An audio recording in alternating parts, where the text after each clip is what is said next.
It's the Cubs and the Cardinals, game 3 of a 4-game series. Let's first enjoy our McKelvey All-District Choir performing our national anthem here in St. Louis. Delightful day for a ball game. We've been most fortunate to this point, knock on wood, weather-wise. Scattered showers were forecast throughout the weekend here in St. Louis. We've had absolutely no problems getting the games in. And frankly, we've seen some real good starting pitching in the first 2 games of the series. A trend you hope continues today with Sean Estes, Steve, going for his 4th consecutive victory. I think the Cardinals are a little concerned about Simon Tachi. Last year he threw the ball very well, hitting his spots and mixing the occasional breaking ball in. He's not an overpowering type pitcher, but Chip, they're more concerned about the fact that they're 2-11 in one-run games.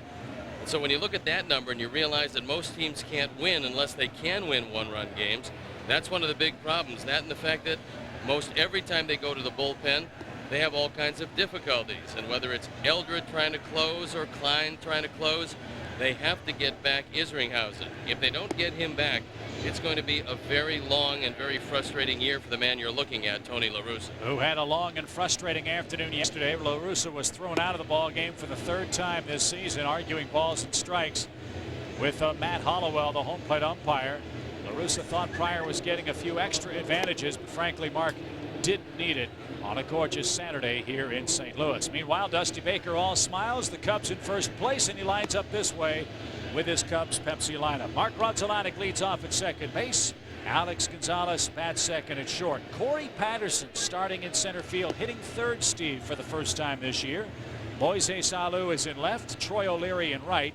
Hee-Sop Choi batting 6th for the first time this year. Ramon Martinez over at third. Damian Miller's behind the plate, and again, Sean Estes seeking his 5th victory of the year. That's the defense and how they line up behind Simon Tachi.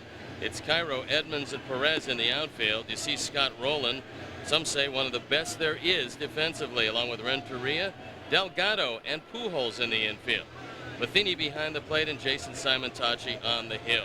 The ERA way up there this year, coming off a very good year last year, but unlike last year, he can't hit his spots. 40 hits in 34 innings. He's given up 28 earned runs. He's walked 1 more than he's fanned.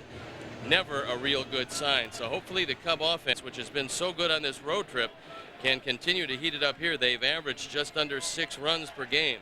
If they do that, they're going to win a lot of games. Mark Wegner will call the balls and strikes. You see the rest of the men in blue this afternoon. A humid afternoon in St. Louis.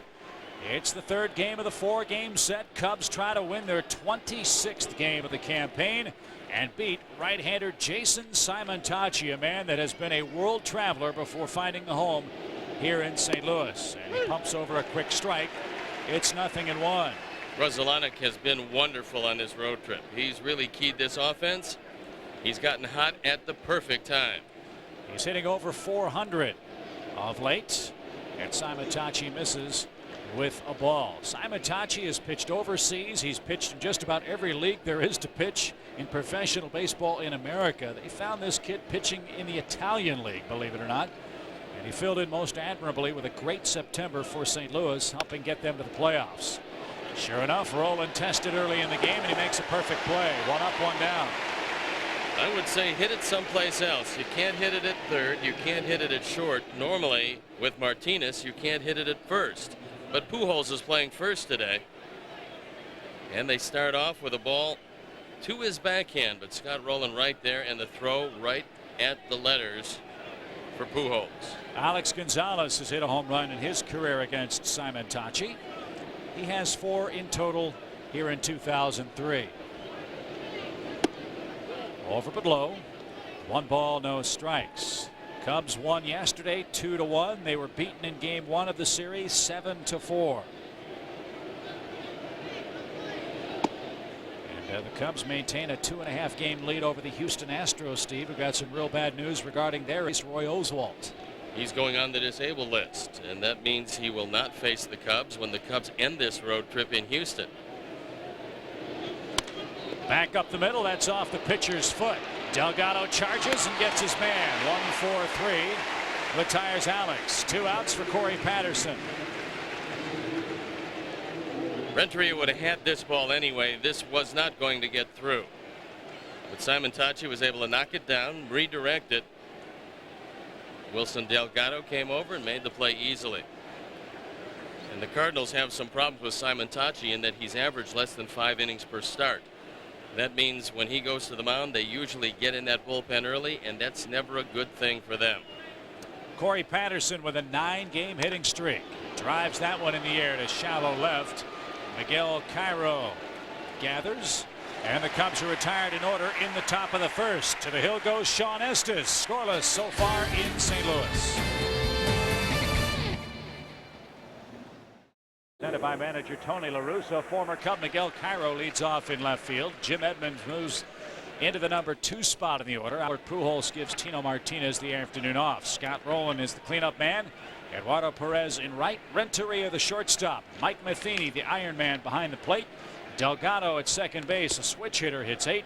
And Simon Tachi will bat 9th against Cub left-hander Sean Estes. There you look at the Cubs Pepsi defense. It's Alou. You're looking at Corey Patterson, who made a great catch yesterday in left center field, and Troy O'Leary. Martinez, Gonzalez, Grzelcyk, and Choi in the infield. Damian Miller back behind the plate with Sean Estes on the hill, trying to win his 5th game of the year, but 4th game in as many starts. And the Cubs haven't had too many left-handers that have won as many as 4 starts in a row.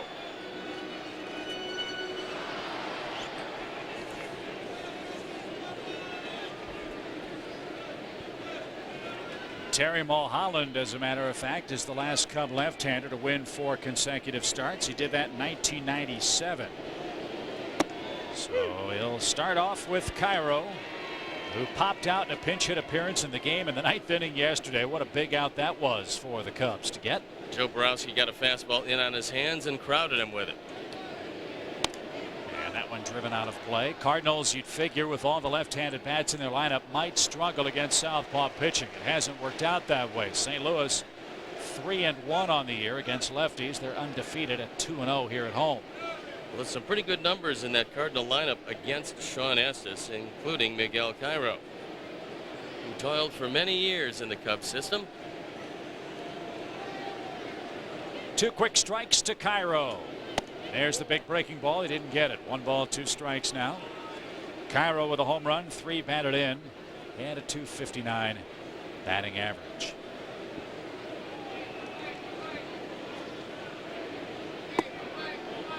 Well, normally when you have a guy that's going to throw a lot of curveballs, you want your catcher to mention to, in this case, Mark Wegner, to stay with it. That breaking ball breaks late, and we're going to have some strikes called for him to be effective. Now you'll probably see the sinker. How much, if any, effect will Tony La Russa getting thrown out yesterday have on the way the game's called today? I think less than none. Popped up again out of play. And the reason I say that was Tony La Russa got thrown out, yes, but he got thrown out for effect. And that's the man that gave him the boot, Matt Hollowell. It was the 3rd time that Tony had argued about balls and strikes. However, he was trying to freeze Mark Pryor. It didn't work. Mark Pryor knew what he was trying to do. There was a method to his madness, as there usually is with Tony La Russa. Bases clear here in the 1st inning. Scoreless to this point. Cairo whacks that off the railing of the Cub dugout, and it bounces halfway up the first deck here. Cubs have a new man on their roster. Phil Norton came up from the minor leagues. Mark Guthrie going on the disabled list. Why Norton, not Rod Beck? Because Norton's a left-hander, and left-handers were 3 for 21 against him in the minor leagues. So they wanted a situational lefty, a guy who can give him some innings, and they got one. Line drive over second into right center field. Cairo's aboard. Patterson drops the ball. O'Leary backs up the play, and Cairo into second with a belly flop slide. That's got to go as a single in an air. Corey Patterson didn't concentrate on that ball. You pick it up, and there's no way Cairo can run. Now, I'm not sure what they're going to give him, but they are going to give him a single in an air. Can't give this Cardinal team a whole lot of extra bases or outs. We saw that in game 1 of this series. Well, let's take a look at it. As Corey comes over, this ball moving awfully slowly. He just plain misses it. So you've got Cairo in scoring position now for Jim Edmonds, who really is slumping. He has just 2 hits in his last 18 at bat, Steve, but his batting average has plummeted nearly 100 points in the last 3 weeks. You know, he's going to try to pull this, despite the fact the Cubs have been staying up and away from him. Edmonds bunts, And it's foul for a strike. I would think that was somewhat of a surprise to everybody, including Edmonds, who has yet to sacrifice this year. That's one of the trademarks of a Tony La Russa team. Everybody in the lineup occasionally has to bunt. Now those numbers still pretty good. But I would think they would allow Edmonds to swing away, although he's fanned 33 times in 39 games. No balls, one strike. Cairo out at second base here in the Cardinal first inning. And Edmonds backs away.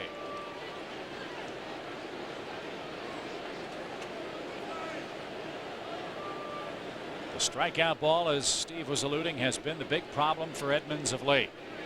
And the book is out. Up, up, and away is the way to get him.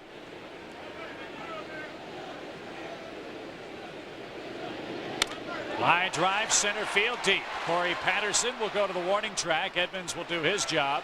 Cairo will tag from second and move to third. Good at bat from Edmonds. Now Pujols will bat with a chance to give St. Louis a lead. One out. They're going to have to concede the run because you don't want to play in this early. You don't figure that Simon Tachi with his ERA is going to hold down the Cubs, so you want to stay out of the big inning. They certainly, I believe, will be back in the middle. Albert Pujols, one of the toughest hitters in all of baseball. And so with everybody back in the infield, you figure you trade the run for the out. Just keep it at one and consider yourself fortunate. Pujols with 10 homers. He's knocked in 28.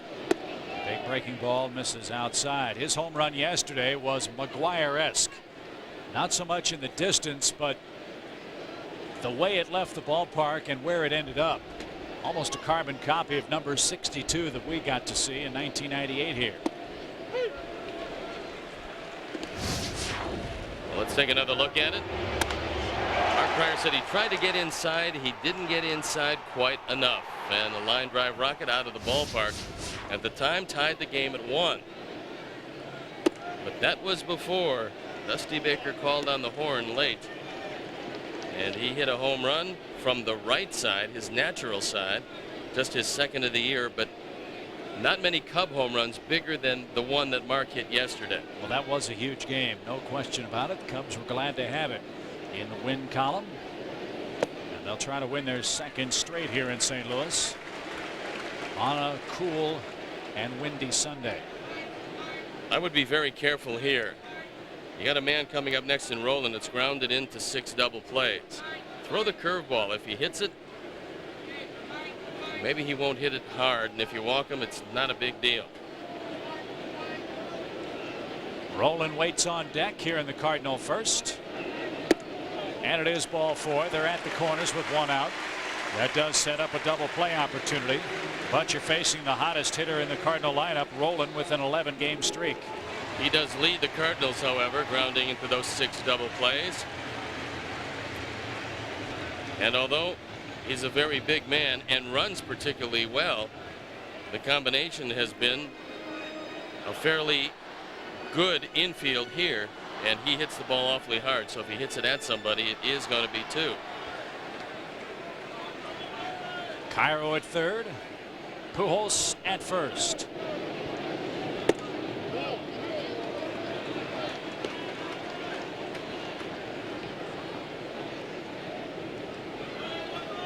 That's actually pretty good. Just 1 earned run this year, 4 overall in the first inning.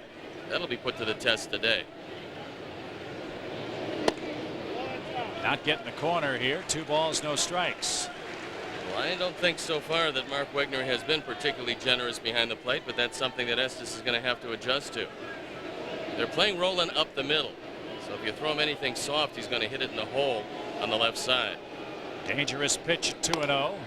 And it's rolled foul again to Jose Oquendo, the surest-handed third base coach in the division. Perhaps 2 balls and a strike. He's pretty good down there. Yes, he's had a couple of plays to make during this series. He's made them both. Now I'll say this: he's a lot more courageous than Rene Latchman was when Big Mac was here. Latch would be down the left field line by the Southwest Airlines sign. If he had a ticket, they would have given him a seat. That's how far back he would play. 2 balls and a strike here in the St. Louis first. We're scoreless. And now Estes, a chance to retire Roland on strikes. A lot of the National League pitchers like to go inside on Rolen. I'm not sure that's a good matchup from a left-hand pitcher to the righty. But the breaking ball away, especially if Rolen tries to pull it, and he's been doing a lot of that, will yield the ground ball to the left side. The Cubs are hoping it's up the middle because that's where Gonzalez is playing.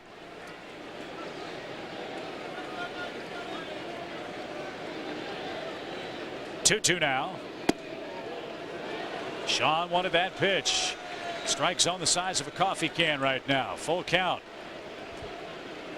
We'll take another look at it as Estes a little frustrated, but that one was down. It was out of the strike zone. So is Pujols going to run? You've got Perez on deck. I wouldn't think so. He's not, and it's pulled. Fair. Look at that funny ricochet. One run is in. Here comes Pujols around third. He runs through the red light. The throw to the plate is off target, and St. Louis leads by 2.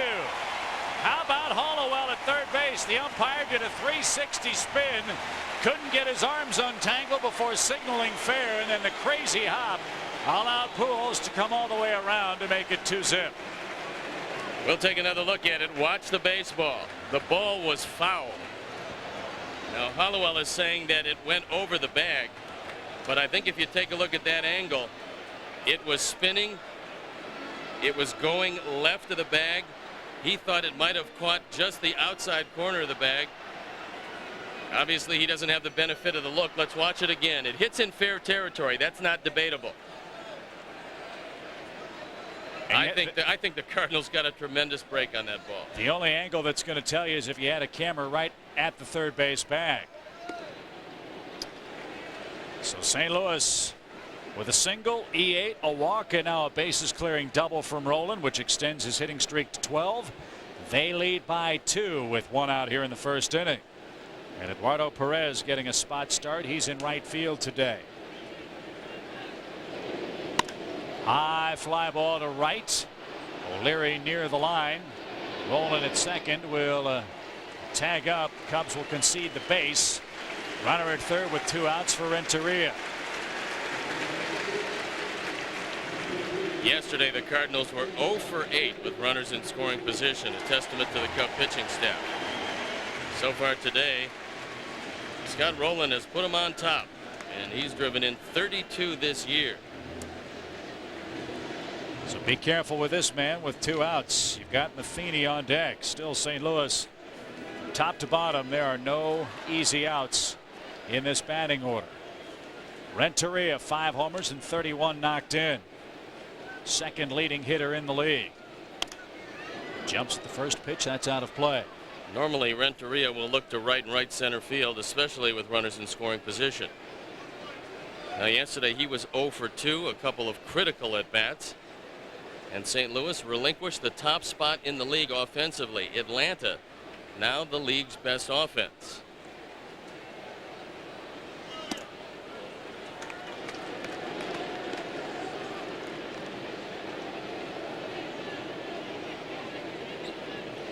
Gary Sheffield is having a monster year for the Braves. 1 ball, 1 strike. Very high pitch count for Sean Estes here in the first inning. But that's what this offense can do to you. And against the Cubs in this ballpark, the Cardinals have been awfully difficult.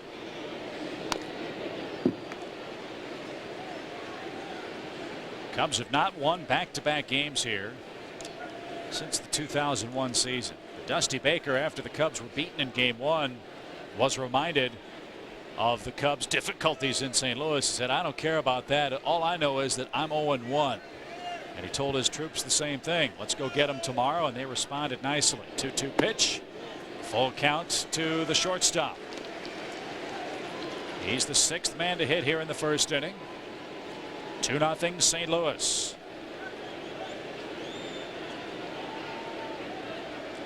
You get out of this allowing just 2, you feel all right. The pitch.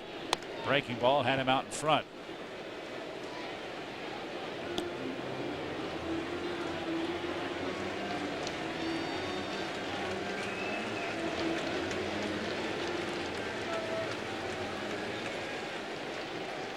play Renteria around toward right field. Big gap in left center. The 3-2 again is a ball low. Again, they're at the corners. Estes with 2 walks. And you got to figure Larry Rothschild's going to pay a visit here. And he will. Runners at the corners for Mike Matheny, who's been a surprisingly good hitter this year. The one thing they want Matheny to do is the thing he does very well, which is catch it, call it, and throw it. All you can ask of any catcher. What they give you offensively is a plus. Matheny hit just .244 last year, but they know they're a better team when he catches, and he catches most of the time. But that batting average this year up in the 270s, and now Mark Wegner out to the mound. He wants to break this up, move this game along. Now, although it's overcast today, they don't figure that it's going to rain today or tomorrow. A good thing for the Cubs, because they only make one other trip here to St. Louis, an oddity in the division that usually sees the Cubs going 3 times to every city but Milwaukee and here against the Cardinals. So not coming here is always a good thing. If you can avoid a third trip, you're very happy to not have to make it. With no disrespect to St. Louis. Especially because the Cubs have only won 4 here in their last 25 games. 2-0 St. Louis. Here is Matheny with men at the corners. And a good stop by Miller. That saved a run. Saved a base too. Renteria could not advance. We've seen excellent work from Miller, Bacco, and Matheny in this series defensively. Cubs catching core has been unbelievable this year. Not only are they driving in runs, but both Bacco and Miller can throw the ball very well, and they both block pitches in the dirt nicely. Renteria with 4 steals on the year, and Estes just cannot get the ball in the zone consistently. 2 balls, no strikes. We saw it happen with Woody Williams on Friday night. He struggled early with his control before righting the ship. The only difference is this Cardinal team has a lot more octane in the lineup than the Cubs. That one lined into left field. It's 3-0. Matheny drives home his 19th man. Roland scores, and Wilson Delgado will be the hitter. Even if you're not a prolific RBI man, on 2-0, when you know a pitcher's struggling, you guess fastball, and most of these guys become very good hitters. Then he took this one on the outer third and drove it into left field. So the Cubs have spotted the Cardinals 3 here in the first, and they're not done yet. Delgado, the 8th man to hit the inning. Switch hitting infielder, batting .207, but right-handed is his stronger side.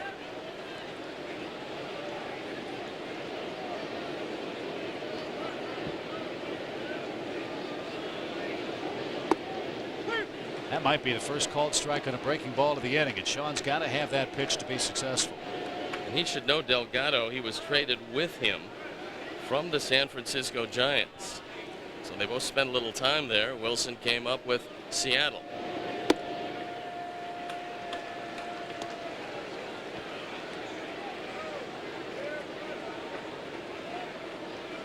Well, that looks like a RoboCam shot. I think you're right. Wow, what a great looking angle. They've got that in a few ballparks around the league. 1 ball, 1 strike to Delgado. That one in for strike 2. Scoreboard has it backwards here in St. Louis. Proper count should be 1 ball, 2 strikes. First and second for St. Louis. 3 runs are in. Ever since we showed the RoboCam, Estes has gotten a couple of curveballs over the plate. Need to get one of those at home. And last year he spent most of the year in AAA at Memphis. He's been around with a few teams in both leagues. Little roller back to the mound. Estes, the play is to first, and he makes a perfect pay. Cardinals send 8 men to the plate. 3 runs on 3 hits. They leave a pair stranded after 1. St. Louis by 3.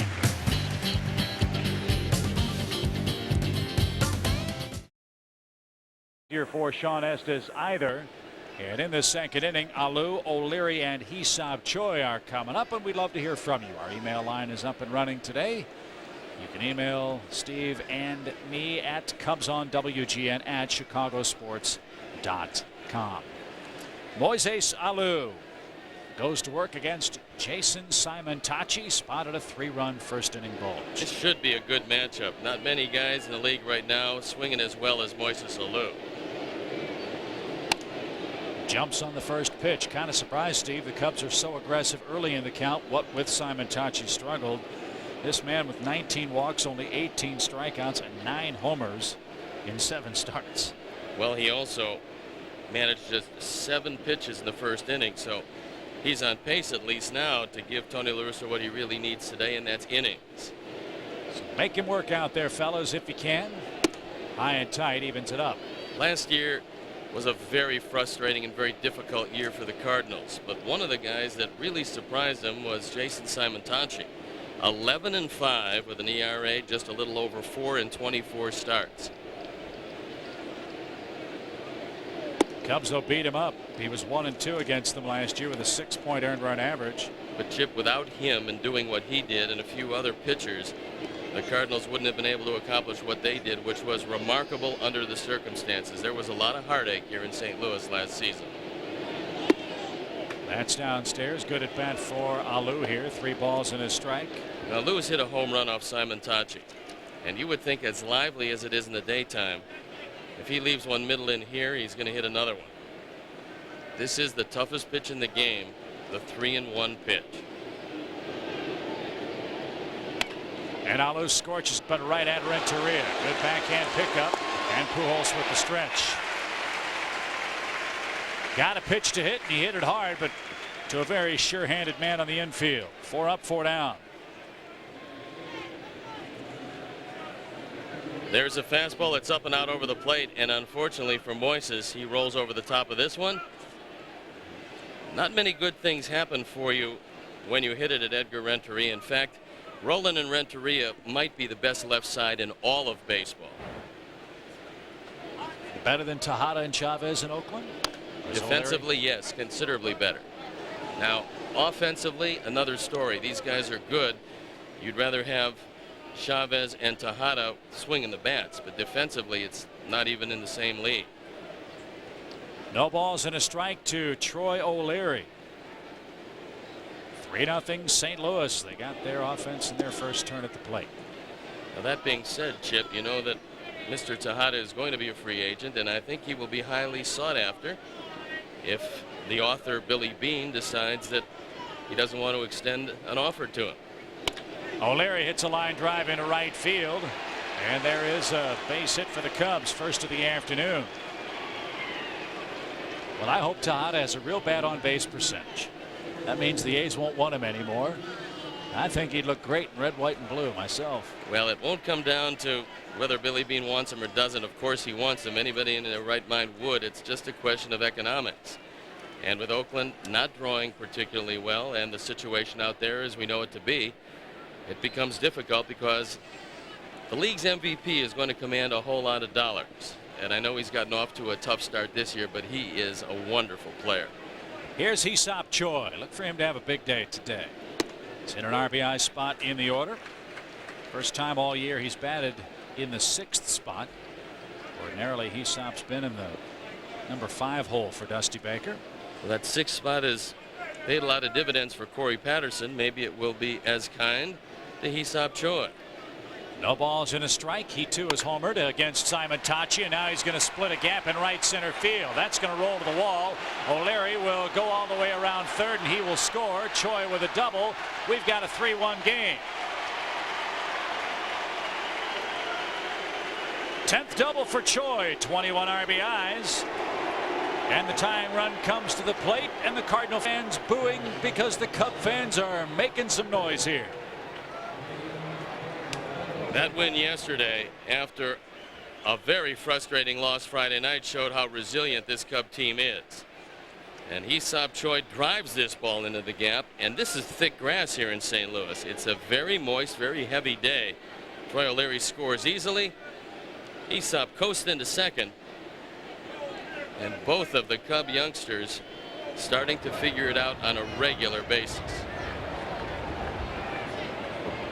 Now the handyman, Ramon Martinez, digs in. This guy's been great wherever Dusty's played him and whatever situation he's asked him to fulfill. That's why I call him the handyman.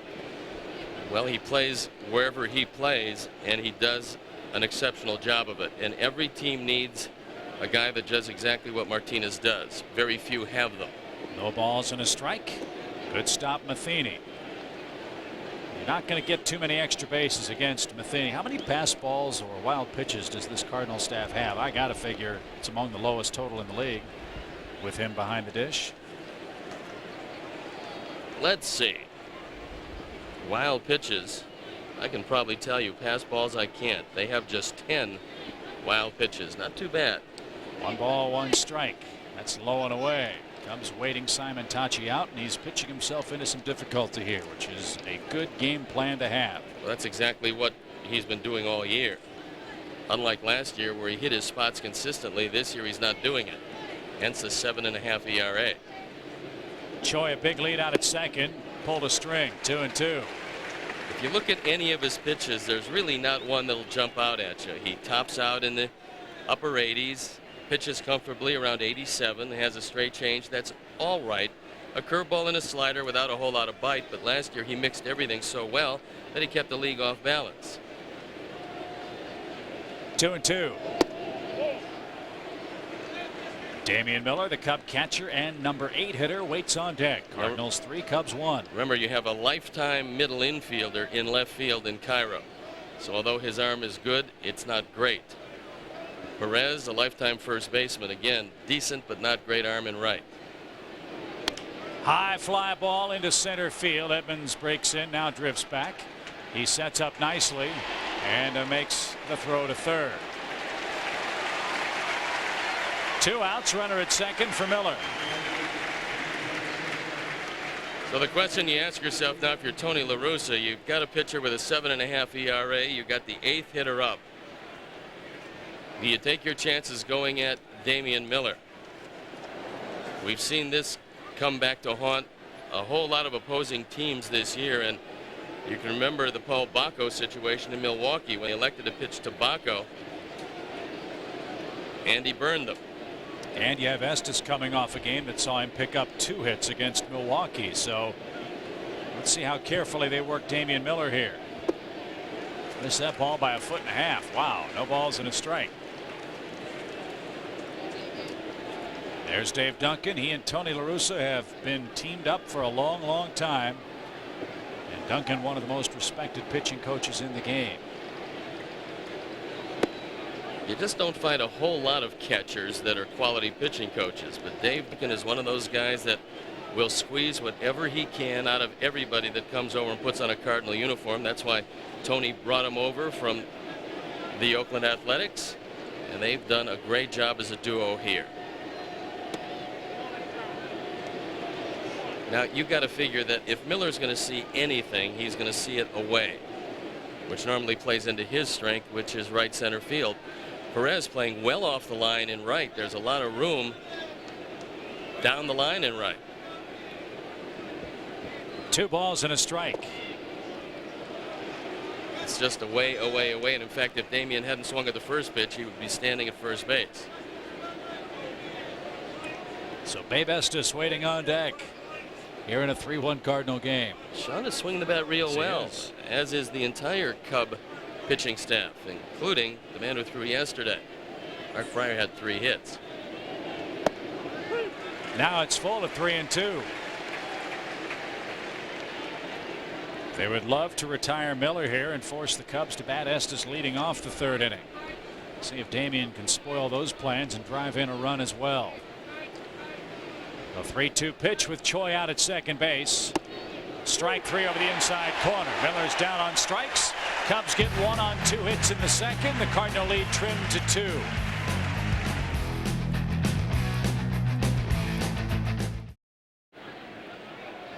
(3-1) is our score as we head to the Cardinal half of the second inning. Jason Simon Tachi is going to lead things off, and we invite you to shop Cubs.com for the broadest selection of Cubs merchandise.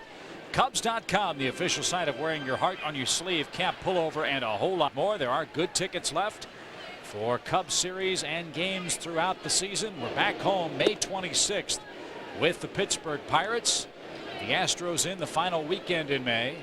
Then Tampa Bay, then the Yankees, and don't forget the White Sox are in June 20th, 21st, and 22nd. Simon Tachi is not a particularly good hitter, so this should be a good way to start off the second inning. Estes needs a low pitch inning. Simon Tachi just 1 for 14 for St. Louis with 6 strikeouts at the plate this year. Milwaukee Brewers doing a good job of helping out the Cubs as they're tormenting the Reds from Cincinnati. And Cincinnati has dropped to 4.5 games in back of the Cubs in the Central. Ruben Quevedo pitching for the Brew Crew today, and Simon Tachi a soft fly ball to center. The lone Red run plated on an Aaron Boone home run. He has started to heat up. Now that is a very good looking hat. Something I'm sure our crew could really appreciate right about now. Send Kathy.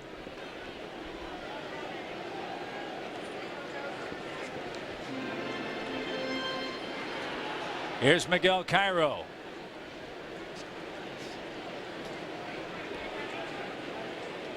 A base hit his first time, and then Corey took his eye off the baseball, and Cairo moved into second base. That play really looked innocuous at the time, but it really forced Estes into a very different pitching pattern with Edmonds, Pujols, and Roland coming up with a man at second base. It changed the inning completely. Of course, that inning Estes had all kinds of problems throwing the ball close to the plate. And if he can right the ship, Cub offense will come back at Jason Simon Tachi. Well, I think to a man, this Cardinal team and Cardinal Nation, as they like to call it down here, is saying of this Cub team, this is a different Cub team that they've seen in years past. We saw even in game 1 when the Cubs did not have their best game. They did not lay down when St. Louis took the lead. They kept coming back with a run here, run there to make it competitive. Tony La Russa said it's one of the best Cub teams that he's seen in some time. That's a huge admission for him, but he realizes when you can run the kind of pitching staff out there that the Cubs run out there on a daily basis, they're going to make it very difficult. The Cubs second in pitching in the National League behind Los Angeles. Cub ERA 3.30. The Dodgers ERA 2.88. Now, one thing to bear in mind on a daily basis, Dodger Stadium much more pitcher friendly than Wrigley Field. But there's a 40% of the starting rotation. Edmonds fly to center. He moved Cairo into scoring position in his first at bat. He's looking to drive a man in himself here in the St. Louis second inning. Unlike years past where this Cardinal team would run you out of the ballpark, this year just 12 steals. They've been thrown out 11 times. And that's not a good idea with the thunder they have in Edmonds, Pujols, Roland, Martinez. J.D. Drew, as we saw, hit the scoreboard here on the opener of the series. Yeah, it's really a testament to the way the guys swing the bat in the middle of this order. They did try to run once yesterday, and of course you saw Pujols thrown out at the plate. That didn't work out very well for them. 1 ball, 1 strike. Cairo leads from first. Edmonds hits a fly ball to left. That'll be caught. Cubs keep pitching him away with great success. 2 men down for Pujols. Edmonds has an uppercut swing. And the Cubs have found out that if you keep the ball up and away from him, he has a hard time adjusting to it. Consequently, he hasn't done a whole lot against the Cubs this year. And he's 2 for his last 20. Pujols walked in the first and scored on the Roland double. A ball that was hooking down the left field line, but it went over the bag fair, said Matt Hollowell.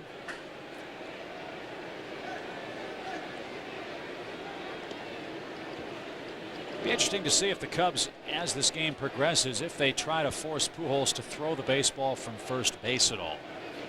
We've seen him throw it from left field a couple of times. It appears to me, Chip, that his elbow is getting a whole lot better. And you don't make that many throws from first base. Except, of course, if you're coming in trying to get the force out at third or trying to make the double play at first, I don't think he's going to really let it go. But if the Cubs continue to pitch him on the inner portion of the plate or throw him curveballs, by playing him up the middle, you open up that left side for the base hit. 1 ball, no strikes. Estes to the belt. And now it's 2-0. You fall behind this guy, you've got some big problems. Since he's come into the league a couple of years ago, there have been few better hitters than Albert Pujols, and nobody has found a consistent place to pitch him.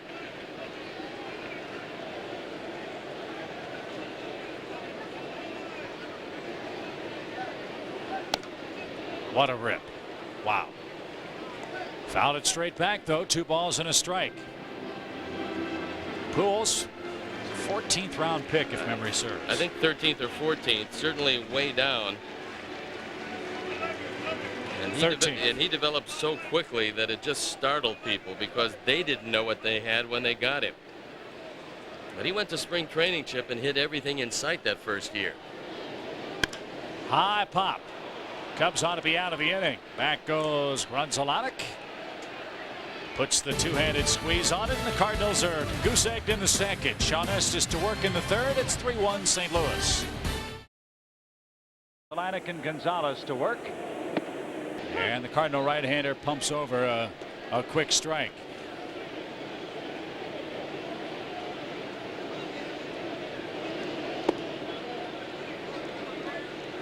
Sean hitting .188 on the season, but had a couple of base hits against Milwaukee.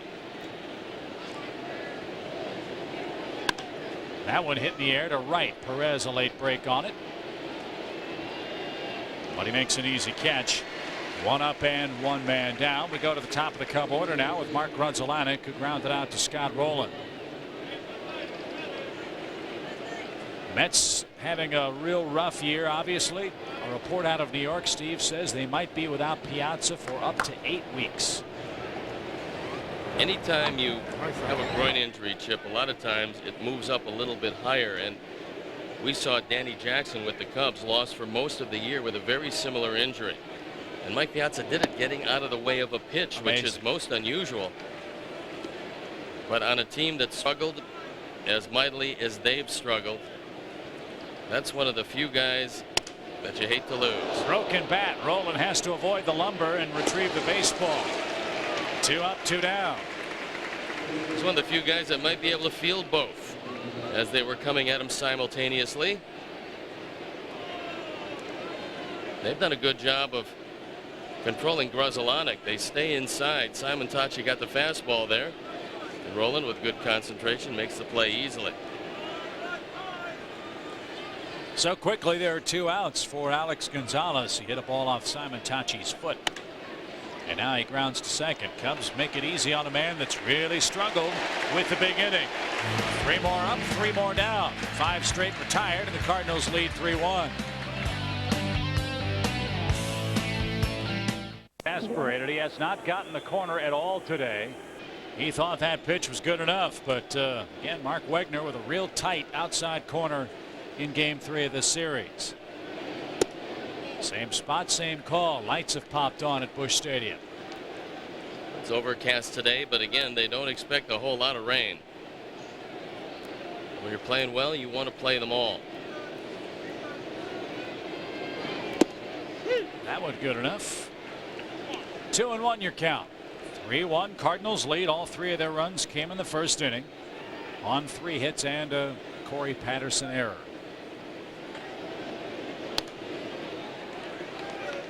It's 2-2. They got Rowland, of course, from the Phillies. He was not going to re-sign with Philadelphia. So they did the best they could. Cardinals are delighted. They've got their third baseman for a long time. Driven foul. It's 2 balls, 2 strikes. He hit a total of 31 home runs last year. 17 with Philadelphia. That was in 100 games. Then in 55 games, just over half, he had 14 with the Cardinals. So they are delighted with a guy who can run, certainly catch, and hit the ball hard. Another 3-ball count from Sean. He's a guy that has to get the corners to be really effective. He's not thrown many breaking balls either. That has not been called for him. Popped back and out of play. Rowland keeps the at bat alive for St. Louis as they bat in the third. The longer you keep the at-bat alive, and he's fouled off a few pitches, the more likely it is you're going to get something to hit. And if this guy does, he usually hits it pretty hard.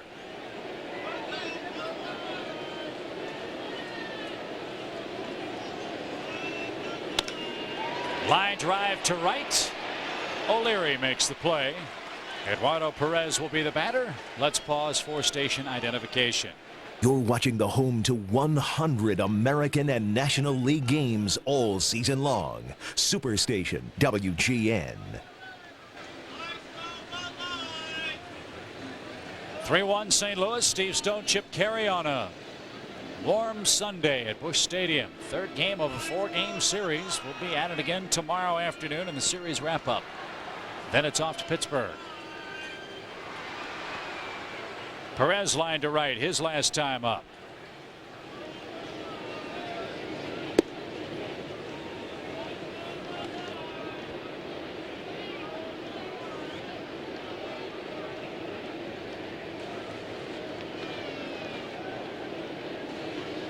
Big slow breaking ball. That's a nice pitch. 1 ball, 1 strike. Tough year for Perez last year. Didn't get a chance to play all that much, just 154 at bats. But he hit just .201. Much better this year. And I think Sean's figured something out. Mr. Perez struggles to hit that breaking ball. Well, that's one of the reasons why he hasn't been an everyday starter in the major leagues. He's big, he's strong, he's a lot like his father. The wonderful Tony Perez, who was one of the great clutch hitters in the middle of the lineup for the Big Red Machine. That, of course, was the Cincinnati Reds in the early but mostly the mid-70s. Hot shot toward third, and a diving try by Martinez goes unrewarded. Perez will gallop into second. Alou digs it out of the corner. And Eduardo, with his 5th double of the year, is in scoring position for Renteria. Sometimes when you make a guy look that bad on 2 curveballs, it's hard to slip the fastball by him. And Eduardo took that fastball, hit it right down the line. Not much doubt about this one as it wends its way into the corner.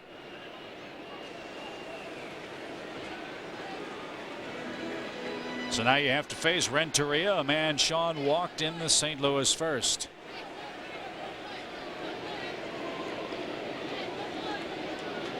He's driven in 31. Might do something. No Cardinal shortstops done. That is hit 20 and drive in 100. There's been a lot of good shortstops here over the years. The last 2 were guys traded over. And there's one of them. Number 1, the Wizard of Oz. 1 strike to Renteria. It's even now at 1-1.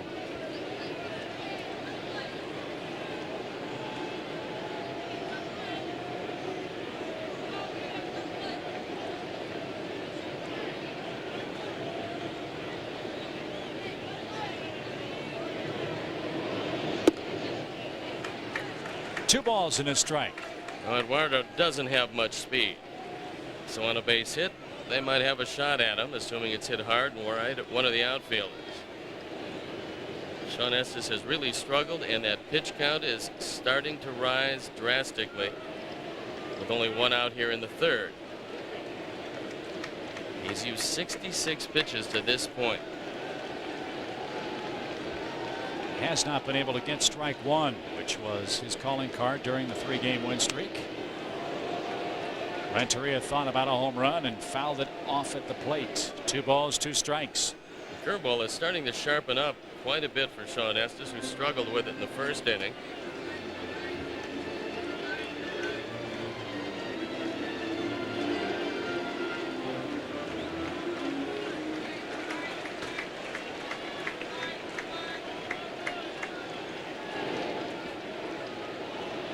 Two. Another good at bat. Cardinals spoiling some good pitches from Estes. Estes better be careful to take that pause of 1 second as he comes into the set position. You don't have to quick pitch Renteria. Perez is not going anywhere.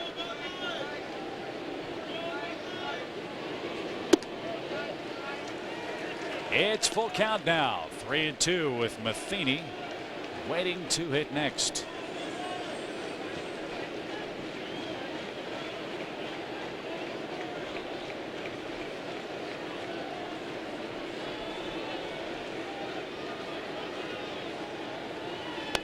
Breaking ball hit right to Ramon. He'll look the runner back, and a perfect throw to first. There's a big second out, and Matheny with an RBI single will hit next. Looking ahead to the fourth, Patterson, Alou, and O'Leary are coming up. Again, you blank them here. See if the offense can get something going against Simon Tachi the second time through the attack. Well, I would be careful with Matheny for the simple reason that you don't have the pitcher, but you have Wilson Delgado coming up next. He's hitting probably below 200 at this point. And Matheny had the RBI base hit in the first inning. So you have first base open. You have to pitch like it. Don't necessarily walk him. That's a good way to start it, just off the corner. If he wants to get himself out on a pitcher's pitch, allow him to do that. Now again, you saw Estes with his reaction after that ball was called off the plate. He keeps looking in at the umpire. It's the third inning. He's not going to get that call. It should come as no surprise. Line drive caught at first by Choi. Matheny lines out, and that'll retire the side. On we go to the fourth. Estes has held him at 3. Cubs are coming up in the fourth inning. Before they get their second look at Jason Simon Tachi, let's tell you what's coming up on WGN. A veteran cop must partner with his former mentor in order to solve a grisly murder. Mark Harmon and Sean Connery. The Presidio. Today at 5 Eastern on Superstation WGN. Well, we asked the question earlier, what would Tony La Russa's barking yesterday have on the way the game is umpired today? Now, Larry Rothschild came out and started to argue with Mark Wegner about the outside corner that Sean Estes is not getting. He continues to try it, hasn't gotten it. And that's what Dusty Baker wants to know, as does Larry Rothschild. But understand something, Chip. This argument and the ensuing time that it takes is with Simon Tachi on the mound. And although he is still throwing some warm-up pitches, this takes him out of his regular 8-pitch rhythm. Turnabout is fair play. Well, hopefully it will add into some runs, or add up to some runs, because you're going through the middle of the order. Dusty most unhappy, as is Larry Rothschild, with the way the outside corner is being called. Now, I don't know if Larry was run out or not. Well, apparently not, because at least to this point he's staying in there. Now let's see if he gets his things. Yeah, he has been. And he's given the boot. Yeah, Larry thrown out of the game. He hands over the clicker to Dick Pohl, Cubs bench coach, who will now be the de facto pitching coach for the rest of this ball game. And Steve, you've been on the mound in situations like that where the umpire doesn't give you the corner, but if a pitcher keeps hitting that spot, well, where does the leniency for the umpire or the pitcher come in? Well, that's a pitch that you have to have. However, every umpire has his own interpretation of the strike zone, and although we would like to think that they're all consistent, that's not normally the case. And we're not saying that Mark Wegner was wrong or right. He just didn't call that outside pitch. So Larry Rothschild ejected here in the fourth inning. Dick Pohl takes over. He'll monitor Estes's work the rest of the way. And now Corey Patterson leads off the inning. And he's quickly down 0-2. Patterson flied out to left his first time to the plate today. Corey's done a better job on 0-2. They try to throw the high fastball but don't get it up high enough. That's a ball that he's been hitting, and hitting pretty hard. Did Matheny catch it? Apparently so. Patterson down on strikes. 2 of those for Simon Tachi, who, by the way, has not walked a man today, and he came in with more walks than strikeouts. This is a breaking ball, and he keeps it down and out of the zone. Corey Patterson, a strikeout victim. 1 away for Alou. Moises grounded the ball to Renteria. Got a 3-1 count in his first at bat, but Simon Tachi got the ground ball he needed.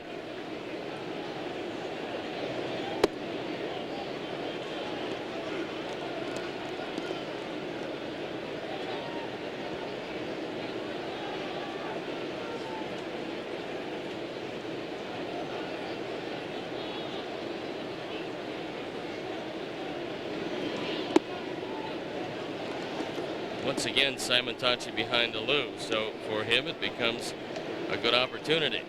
You can pretty much chart the success of a pitcher by how many 2-0 and 3-1 pitches he throws. The more of those they throw, the more earned runs they give up. Ground ball up the middle. Renteria to his left. Easy hop, easy play. 7 up, 7 down. Alou's grounded out short twice. And Troy O'Leary has scored the only Cub run. Is your 2-out hitter. Are a lot of Cub fans in attendance here? Not one of the three so far has been a sellout. Now, they've been very good crowds, but surprisingly, no sellouts yet.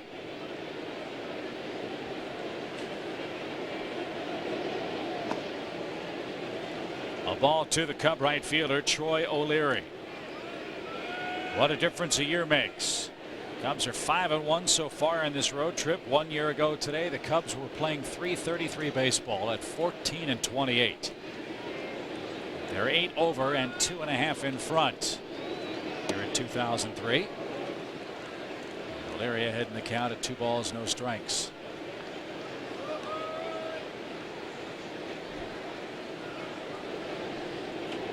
Hot shot. Oh, what a pickup by Pujols. Simon Tachi to the bag. O'Leary robbed of an extra base hit. And the Cubs are out in order in the 4th inning. Cardinal defensively, they have a great team with the gloves. 3-1 your score. No change? No problem. 1-800-COLLECT. For collect calls. It's always there when you need it. That's easy enough. Just like riding a bike. You are an angel. 1-800-COLLECT. Save a buck or two. GN is brought to you by Budweiser. The best things in life are the things that are true. Budweiser. Estes finally gets an outside corner. Interesting. Delgado leads off the 4th inning.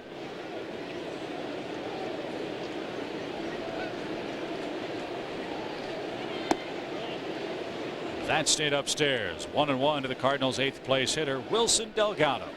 St. Louis with 3 in the 1st leads at 3-1.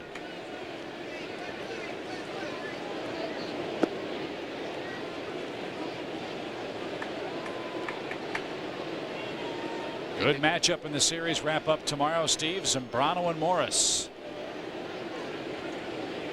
That's the Cardinals' #1, Matt Morris, who is awfully tough. And a rematch of a game up in Chicago. Morris this year at 4-3, but the ERA a sparkling 2.88. Zambrano 4-3, and his ERA going down to 3.27. That's the upcoming schedule and where you'll get an opportunity to see it. Here's the upcoming 2-2 pitch. Into a sea of red here. 2 balls, 2 strikes to Delgado. Their normal everyday second baseman, Fernando Vina, getting the day off. The Cubs are very happy because Vina has really tormented them.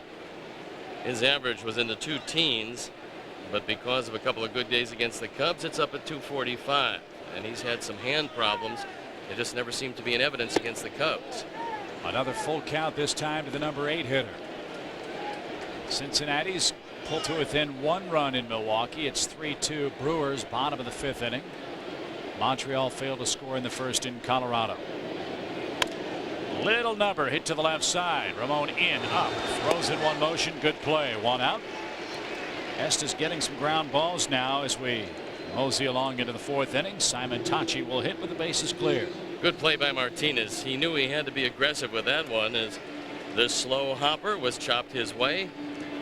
He came in, charged it, and threw easily over to 1st. This is shaping up to be a fairly easy inning because Simon Tachi doesn't hit particularly well. Then you can get out of it with Cairo, who has hit pretty well against Estes at 2 for 2. Simon Tachi tries to bunt, Steve, even though there is a mighty wind blowing for you and me. 3-1 is our score in the 4th inning. A chance to see that movie yesterday, and it was a good one.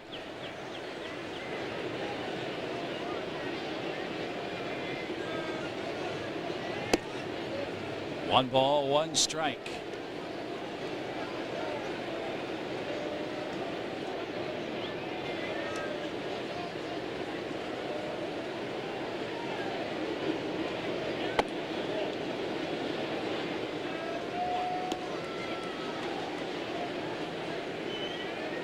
Simon Tachi 1 for 15, but he's ahead in the count here. When will he wilt? So far, the Cubs are not having a whole lot of luck against him. Just 2 hits. 2 balls, 2 strikes. When you go to the mound in the starting rotation and average less than 5 innings per start, it's been a tough year for you. That's exactly what Simon Tachi has done this year. However, the Cubs have attacked him real early many times, making it easy. Down goes Simon Tachi. Estes has his first strikeout. His second out of this 4th inning. And don't forget, friends, Wednesday, May 28th, the first 20,000 fans at Wrigley get a top 1971 Glenn Beckert baseball card courtesy of Fisher Nuts. These authentic reprints are available only at Wrigley Field. Catch all the action as the Cubs take on the Pirates at 1:20 p.m. 84 pitches so far. And that's why you want to get Cairo here. Last thing in the world you want to do is get into the Edmonds, Pujols, Rolen section of this lineup. But that's who awaits him if you cannot retire Miguel. He's been a pretty good hitter. That one too far off the plate. 1 ball, 1 strike. What a defensive play Albert Pujols made to end the last inning. You think you get a break with him at first and not Tino Martinez. No such luck. I mean, how valuable is he in that? Play first, third, left, right, and everywhere he plays he hits. Doesn't affect the bat no matter which glove he wears. Well, that's what's hard to believe, Chip. He's been that good a hitter despite the fact that he hasn't had one position to play. Back to the mound. Estes will glove it, and he will take care of the Cardinals. His first 1, 2, 3 inning of this game. Not coincidentally, he started to get the outside corner. Now the bats need to go to work. It's 3-1 St. Louis. Aesop Choi to work in the 5th inning for the Cubs. Aesop has the lone Cub RBI. Big crowd here in St. Louis. Big swing game for both teams. Cubs win this one. They send St. Louis 5.5 back. Cubs at 8 over 500, trying to go 9 over for the first time this year. And amazingly, Steve, they're 6-1 despite Sammy Sosa's injured toe. Well, they would love to have Sammy back, however, and there's some talk that just maybe he won't be able to come back right when the disabled list time ends, and hopefully that won't be the case. But that's a real tough injury, and if you can't plant as a hitter, which is the back foot, you've got a problem. They move Choi's feet. 1 ball, 1 strike. Aesop hit the ball awfully hard in the 2nd inning. Cubs trail by just 2. Breaking stuff away, pulls it. Pujols, another great stab, throws low to the bag, and Simon Tachi held the pillow. He's lucky he didn't get hurt.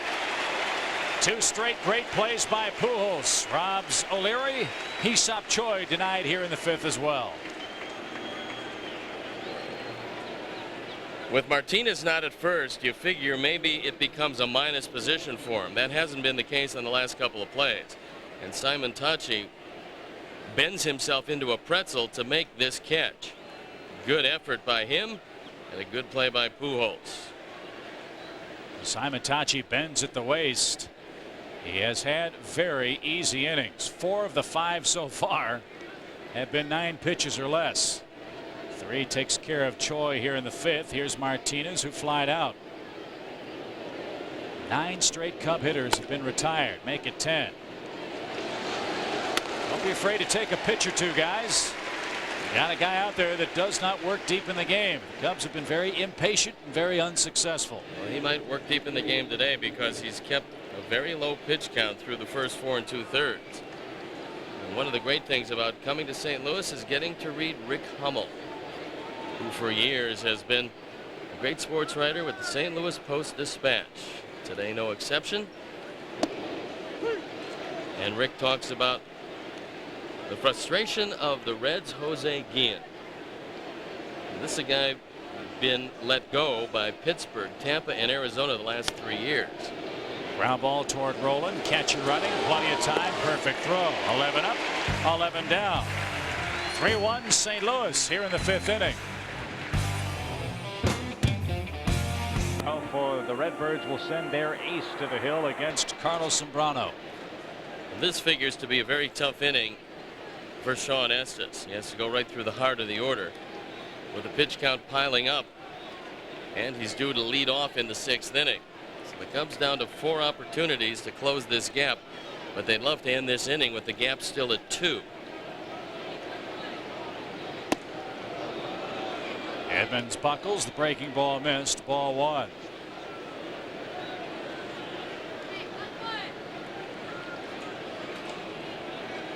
Edmonds is flied to center, he's flied to left, and is just 2 hits in his last 20 turns to the plate.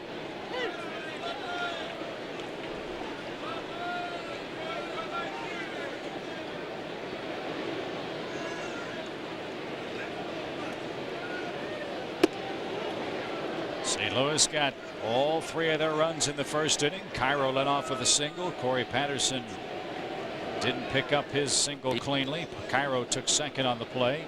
Edmonds flied out, sending Cairo to third. Pujols walked. Roland doubled them both in. Then Matheny followed with a single to score Roland with 2 outs. The Cubs got their run after an O'Leary single. Hee-Seop Choi doubled him home with 1 out to make it a 3-1 score. Edmonds continues to buckle. 2-2 the count. Another high fastball away, and they'll retire him. Edmonds, however, has not had any attempts at the curveball. That's foul tip. And Edmonds throws the bat away in disgust. Right now he's in a real funk. Estes has his 2nd strikeout, 1 away in the 5th inning. When you can't get your bat out of the way, it's a frustrating at bat. Now, he did check his swing, but it hit off the bat. It goes as a strikeout, just the 2nd of the day for Estes. So he's a 1/3 of the way through what shapes up as a tough inning. Pujols has walked and scored today, and he's made 2 terrific plays at first. 1 ball, no strikes to Albert Pujols.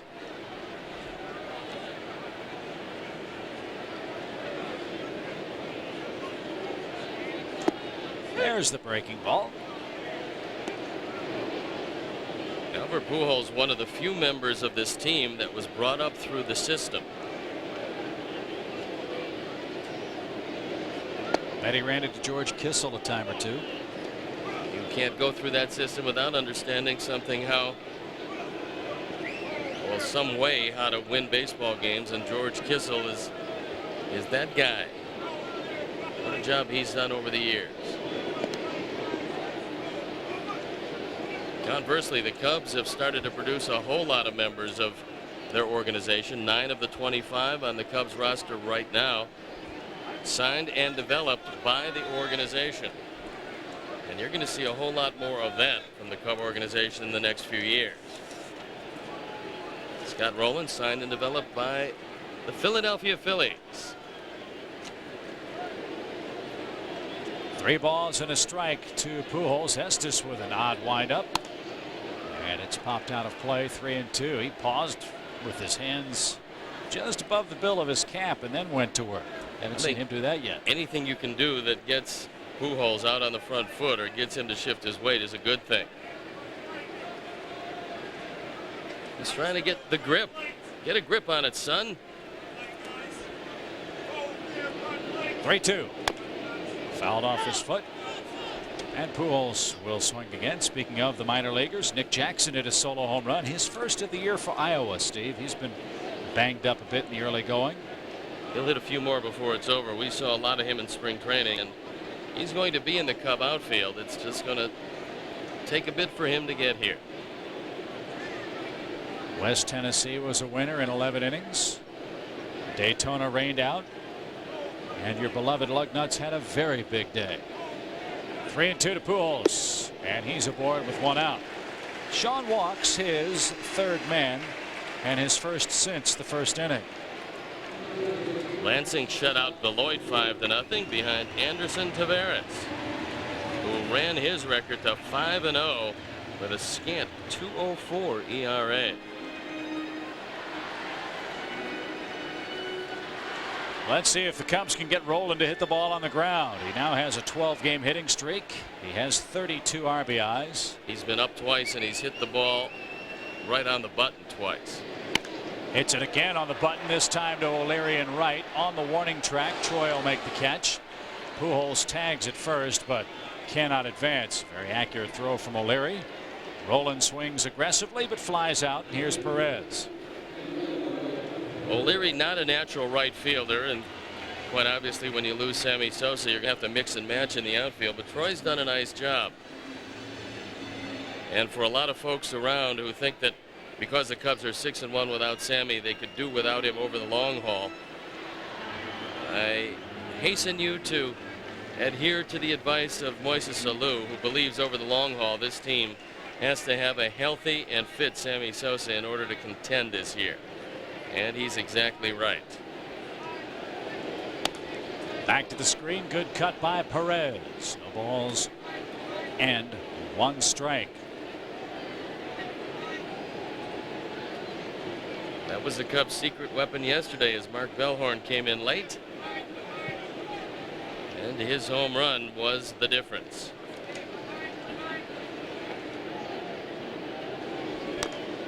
No balls, 2 strikes. Now Perez, you recall, was out in front of the breaking ball several times in the 3rd inning. Sean tried to sneak the heater past him, and Perez hit a double. Well, this time Ramon Martinez is over toward the line at 3rd. But another curveball, especially down and out of the zone, would be a good pitch here.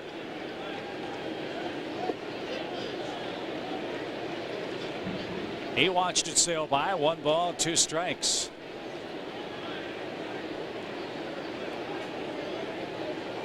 You just as soon not get to Renteria.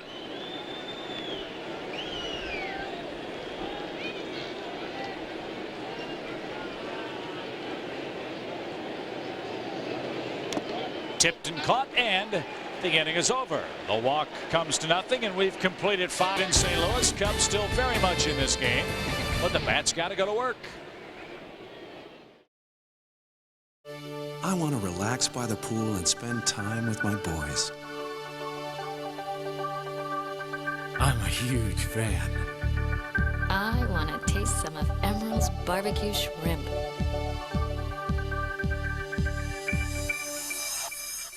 I want my mommy. I want to feel the wind in my hair. I want to go where no one can reach me. I want... Well, how about what I want? It's always Shrek, Shrek, Shrek. What about Duncan?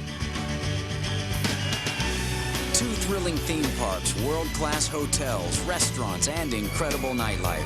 Universal Orlando Resort, a vacation from the ordinary. Fairy tales and pixie dust not quite your thing? Log on to universalorlando.com for a vacation package that'll blow your mind. This copyrighted telecast is presented by the authority of the Chicago Cubs and may not be reproduced nor retransmitted in any form. And the accounts and descriptions of this game may not be disseminated without the express written consent of the Chicago Cubs.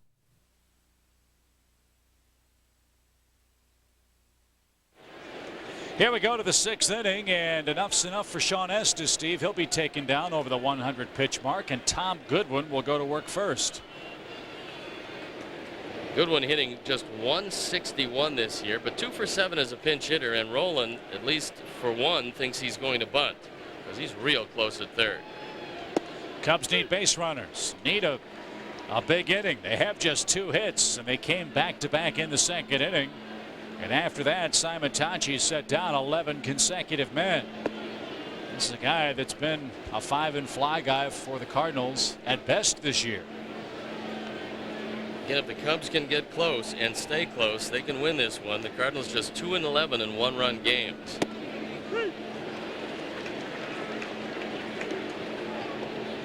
So Estes 5 innings, 3 runs. He gave up 5 hits on the day. Struck out and walked 3. And Goodwin swings at a bad ball. 1 up, 1 down. 12 straight retired by Simon Tachi. That's his 3rd strikeout, and back to the top of the order we go. This looked like a changeup down and out of the zone, and Goodwin couldn't hold up. So Cruz will come into the game in place of Estes as the Cubs head to the top of the order. Rudzelanics played Pepper with Scott Rowland twice. He'd just as soon take that ball to right field. He doesn't want the ball in on his hands. Had a bat broken in his last at bat. And he's gone from the dark mottled lumber to the lighter wood. See if it changes his hitting luck. Letter high strike. Rudzelanic can't believe that, nor could the scoreboard operator. They had ball 2 on the board. Well, I think he's thinking about a lot of those pitches that Estes didn't get. And that one looked to him up and out of the zone. Mark, you see, with a wrap around his left elbow, he was hit in the first game of this series. Hot shot. Rowland can't get that one. That one foul. Another late call over there by Matt Hollowell. He's been busier than normal, and Wendell Kim will argue. We'll take a look. Let's watch it again as this one goes down the line. Hollowell turns around, and that one just missed the line, it appears.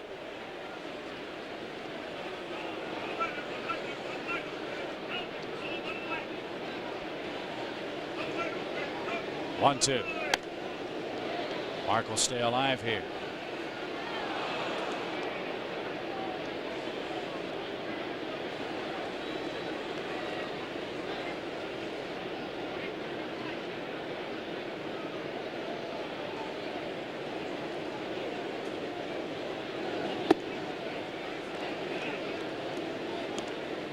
Three runs, 5 hits for St. Louis.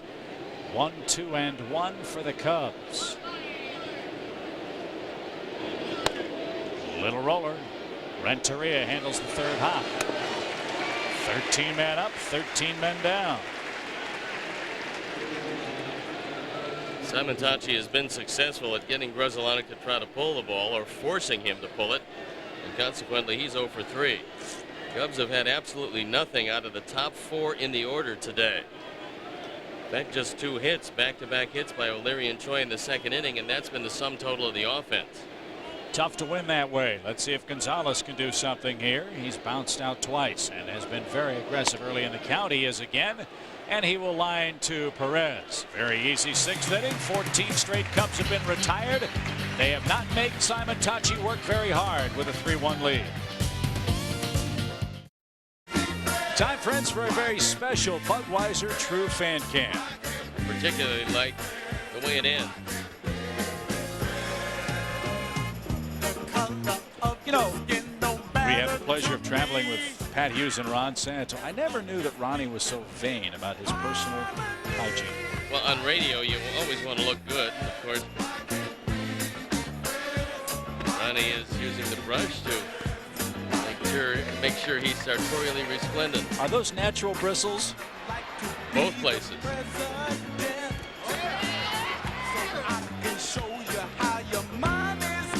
So here we go to the bottom of the 6th inning. Juan Cruz takes over for the Cubs on the hill. Renteria the first man to face him. Cruz on for the 13th time, 1-1, ERA 5.59. Last time out in Milwaukee, he was brilliant. But there's no margin for error. Number 1, Simon Tachi is throwing very well. Number 2, the Cubs seem in a rush to get the at-bats over because they're swinging a lot of first pitches. But also, they're down by 2 to a very potent Cardinal offense. Cruz rushes that one up there for a strike. Renteria is 0 for 1 with a base on balls today. Look at those strikeouts to innings pitched, a trend that you will see across the line score for most of the Cubs pitchers in the rotation and in the bullpen. Well, the entire staff, almost amazingly, with 389 strikeouts in 382 innings. You'll see a lot of guys individually with more strikeouts than innings. You very rarely will see a staff that does that. 1 ball, 2 strikes to Renteria. And again, he spoils a strike 2 pitch. Another factor that you don't always see, or very, very rarely see, more strikeouts than hits given up.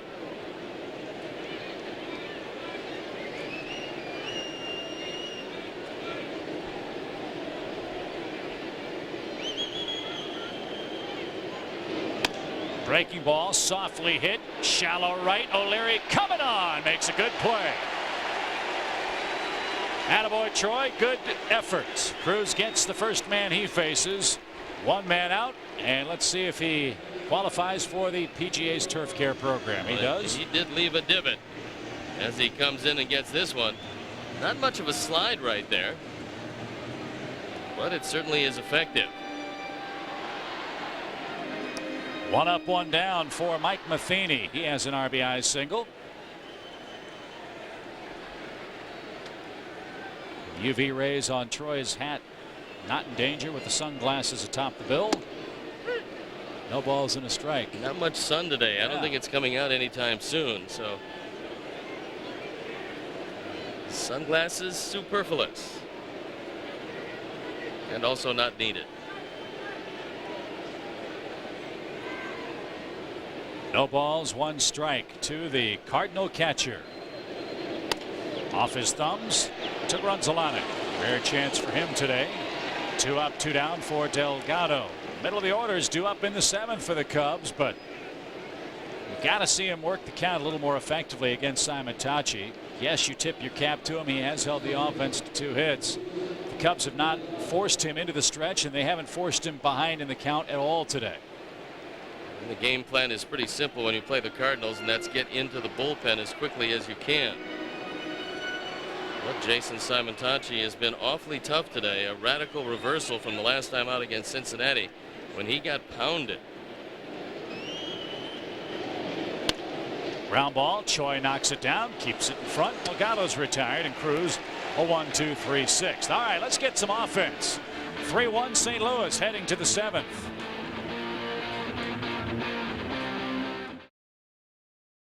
It's 3-1 with Steve Stone. Chip Carey, welcome back to Busch Stadium. The Cubs offense in dry dock, Stoney. Just 2 hits on the afternoon against Jason Simontachi. It's going to happen. It should happen this inning because it's 3rd time through the order. It's the middle of the order.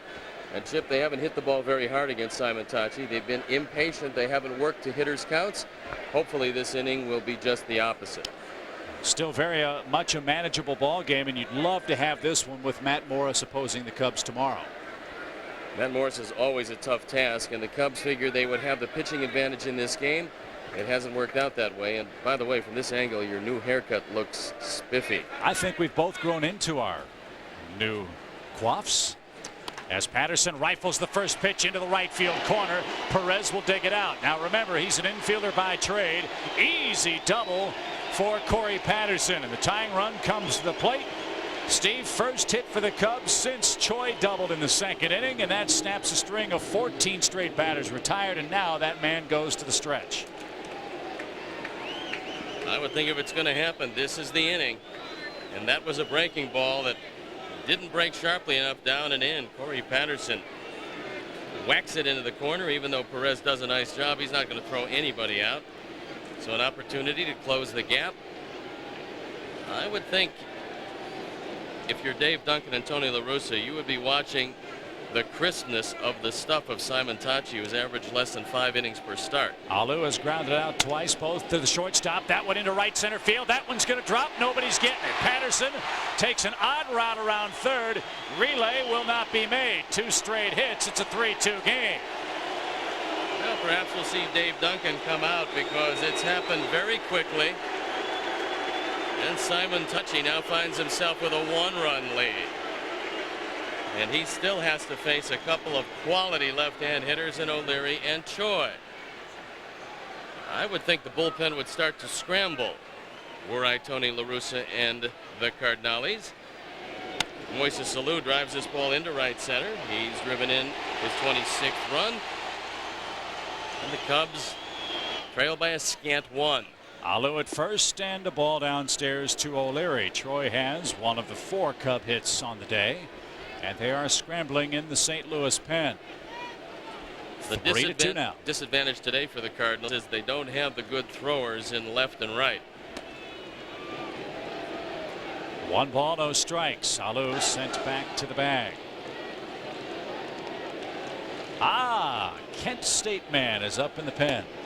From that academic bastion of baseball ability, Kent University. You know, they occasionally will put out some pretty good students, my friend. Yeah. Yes, indeed. How much you pay for your diploma? Well, it took 8 years, but look. Who's counting? Any way you can get it. That's it. In the dirt, Matheny snags that. 2 balls and a strike. In the meantime, the stuff of Simon Tachi this inning is vastly different than it was earlier. When you're not used to going all that deeply into the game, and bear in mind he didn't complete any games last year. He hasn't come close to completing a game this year. I would think they would watch you pretty carefully, but let's hope the Cubs can get him before they take him out. 2-1. Didn't get that called. Ooh, Cardinal fans now start to wonder, as does Tony La Russa. Well, don't forget, that was the same corner that Estes didn't get. Remember, in the 4th inning, Larry Rothschild was given the heave-ho, and then Estes started to get the outside edge. 3 balls and a strike. Cubs trying to get him off the hook. They're down a run here in the 3rd game of this series. And Chip, if you watch where Wegner sets up, a lot like most umpires with inside chest protector, he's going to set up between the catcher and the hitter, meaning he can see that inside corner perfectly because he's got a straight-on angle. 3-1. Ball 4. 2 are on, none are out. Surely you'd figure Duncan would make a visit here. Great chance for the Cubs now with slugging Hee-Seop Choi coming up. Well, one of the keys that he's losing it is the fact that he's walked the first man of the game, and here comes Dave Duncan.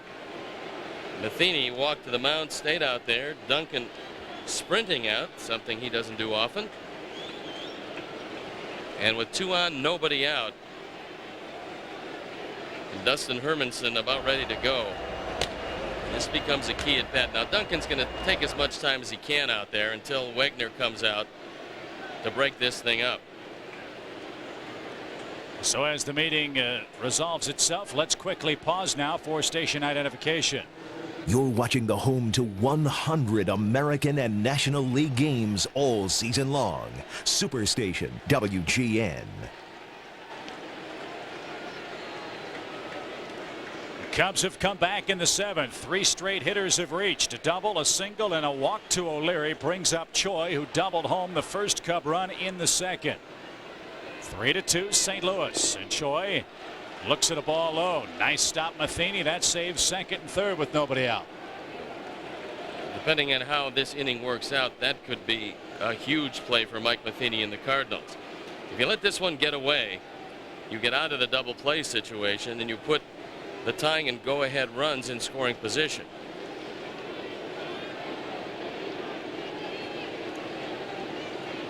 Alou at 2nd. The pitch. Got the corner. 1-1. Back to your inside-outside protector. Back when you pitched, some of the American League guys used the balloon protector and squatted right over the top of the catcher. Do you ever envision a time where baseball would ask the umpires to go back to that mode of protection back there? I don't think the umpires want to do that, Chip. I think for whatever reason they felt it was somewhat cumbersome.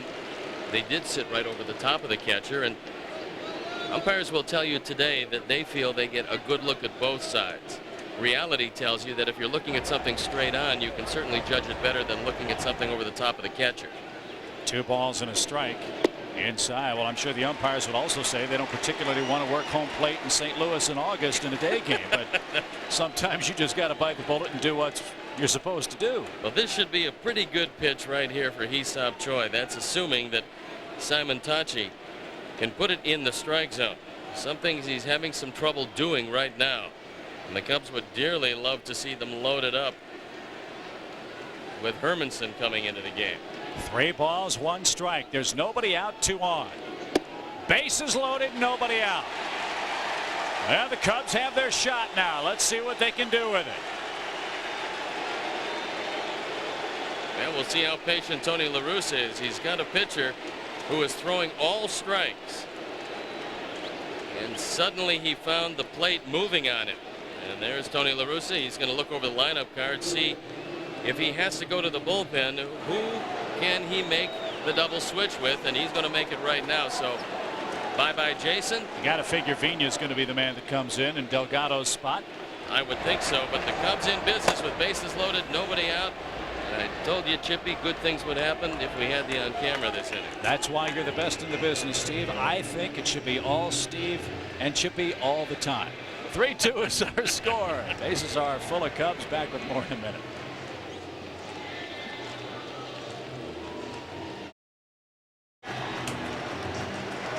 Jason Simon-Tachi was great through 6. But the Cub bats, like that one in the Cardinal dugout, making some noise here in the 7th. 1 in, 3 on, none are out. And Vina comes in on the double switch to play second. And another Kent University alumnus on the mound for St. Louis. Dustin Hermanson, 0-1, 3.06 ERA, on for the 14th time. He does have a save, and in fact the saves have been spread around throughout the bullpen. Hermanson had amazing stuff as the 3rd pick in the country by the San Diego Padres when he came out of college. And he was one of the few guys that in college was a closer, drafted as a closer, eventually went back in the rotation. Now he finds himself in the bullpen again. So frustration for Simon-Tachi. But a lot like marathon runners will tell you, eventually you're going to hit the wall. That's exactly what happened with him.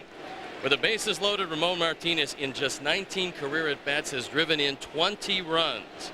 He's hit over 400. A good situation for him. Cardinals back up the middle. They'll give up 1 if it's hit to Vina or Renteria. They too want to stay out of the big inning. Cubs down a run, have a runner at every base. Choi at first, O'Leary at second, Alou at third, and Martinez ahead in the count 1-0. And remember, infield arms in left and right. The best arm in center with Edmonds. Swing and a mile-high fly ball down the left field line. That's going to be deep into the seats for a strike. Last year, Hermanson had some physical problems with the Red Sox. In just 12 games, ERA 7.77. And he too making the adjustment, as have so many of these Cardinals penmen, from a starter to a reliever, and it has not gone particularly well in the 2 key stats. Inherited runners scored, 7 inherited, 4 scored against Hermanson. First batter retired, 7 out of 13. So the offense has made life tough for him. 1-1 count. Ground ball toward Renteria. There's second for 1. The turn at first is in time, double play, just what the Cubs did not want. They do, however, tie the game at 3 as Alou scores on a 6-4-3 twin killing. Now, O'Leary's at third base with 2 outs. You don't get the RBI, you do get the run, but more importantly for the Cardinals, you get the double play. And more times than not, when this infield gets a shot at it, they will turn 2. So this becomes a critical at bat in the inning. With Damian Miller up, you've got Lenny Harris in the on-deck circle if Damian can keep it alive. Hermanson trying to battle out of a tough jam. Miller's 0 for 2, and he takes a strike. If you look at things now, the game's even. Cardinals do have the last at bat in this game, but at least on performance and on paper, the Cubs bullpen is superior to that of St. Louis, and we're in both pens now. We'll see how it works itself out. Ground ball to Roland. He makes a sure-handed pickup.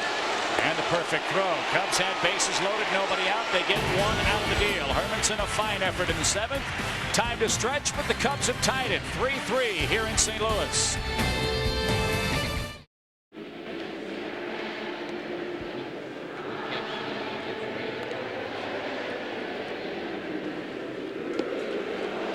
Real treat when you come to St. Louis. One of the great moments in this rivalry, at least for us in the broadcast booth.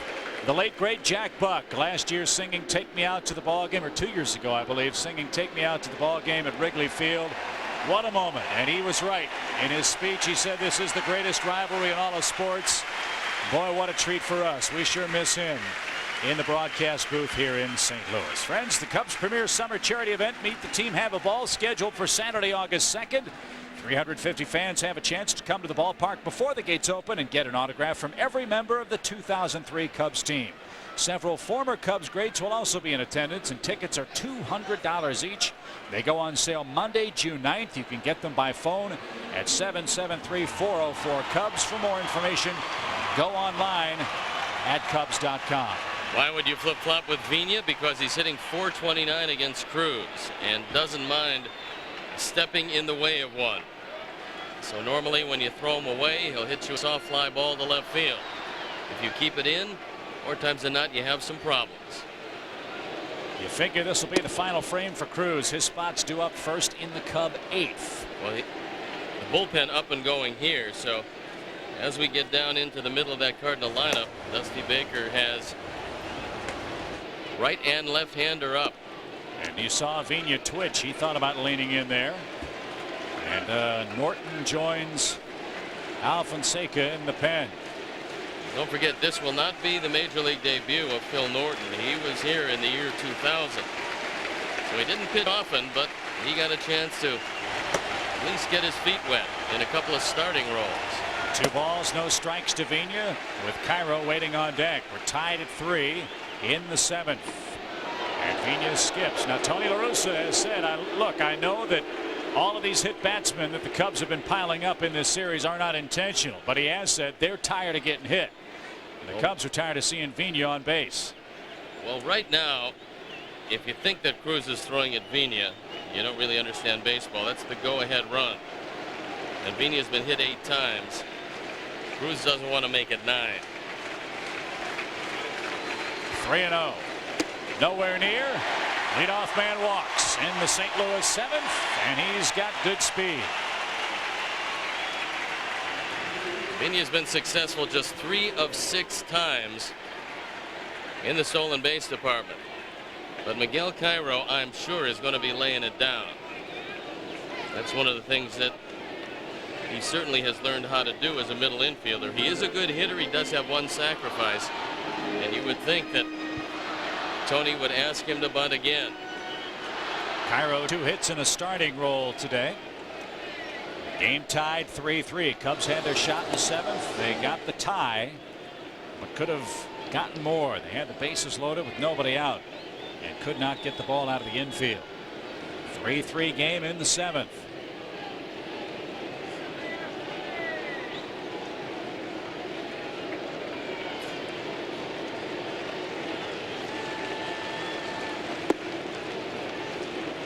Five straight bad ones from Cruz here in the 7th inning.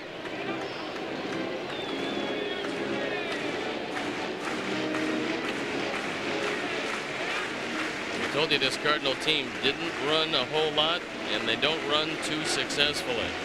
There's 12 steals in 23 attempts. One ball, no strikes to Cairo.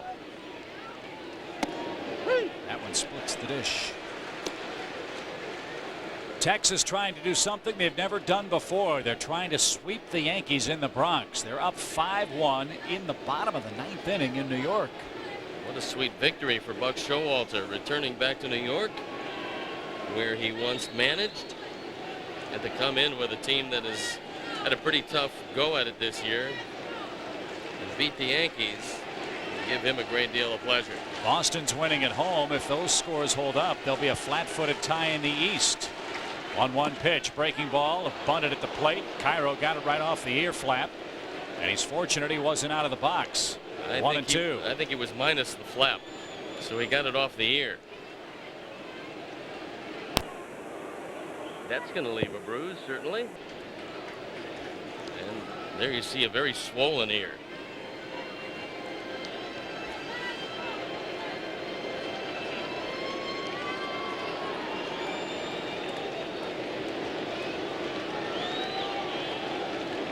Vina, no sign of movement yet. 1 ball, 2 strikes with nobody out. If you're thinking about it, this is a pretty good pitch because you're guessing slider. Not going. And Cairo bunts it hard back to Cruz. Miller screams for him to throw the ball to first. Sacrifice executed by Cairo.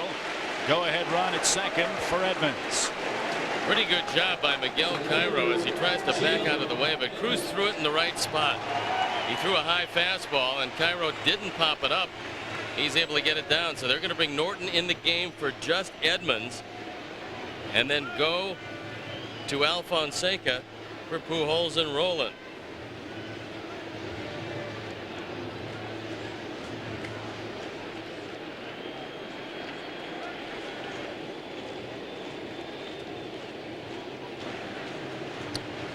So Juan Cruz departs after an inning and a third. Norton for Edmonds. We'll see how it works out in a 3-3 game next.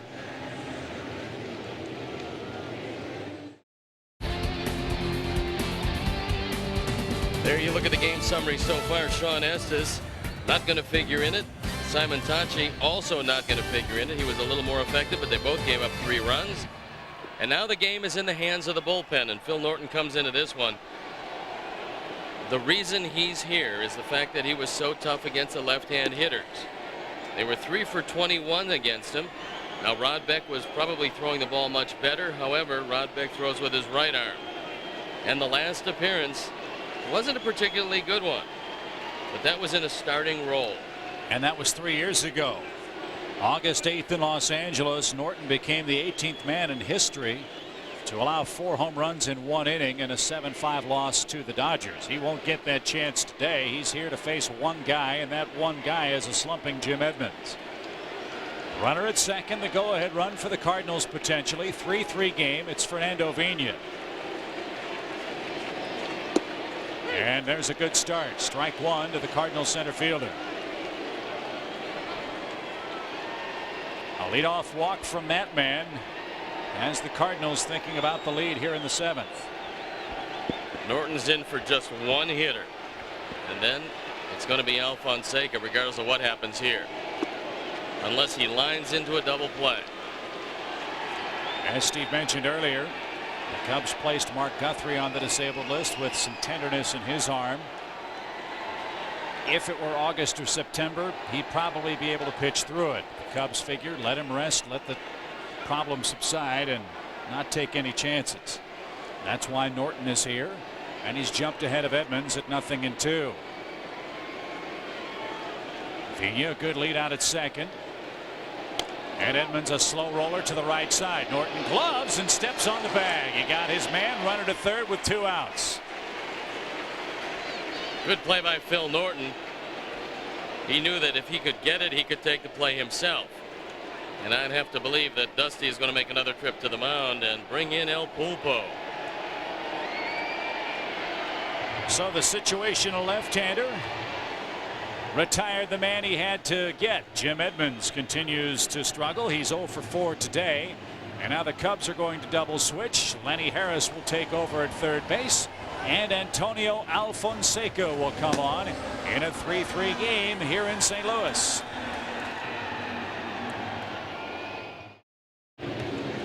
Double switch. Lenny Harris for the Cubs takes over at third base. Bat in the number 9 spot, which is due up first in the 8th inning.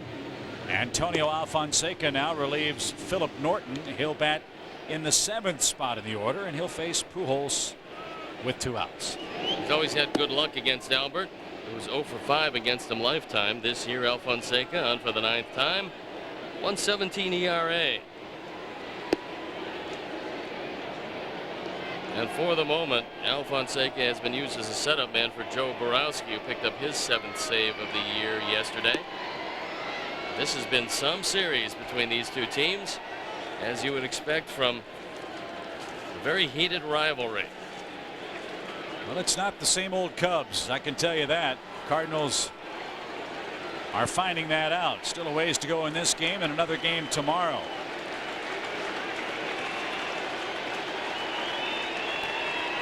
Antonio pitching for the first time since that 17-inning extravaganza in Milwaukee. Left one out over the plate to Posednik. It wound up out of the park in center field. So here's Pujols, game tied at 3, and he hits a rope to left. Strike 1. I think Antonio would like to keep that one down a little bit. Albert Pujols turned on that and fortunately got around a little too quickly. 7th inning or later, he's really struggled.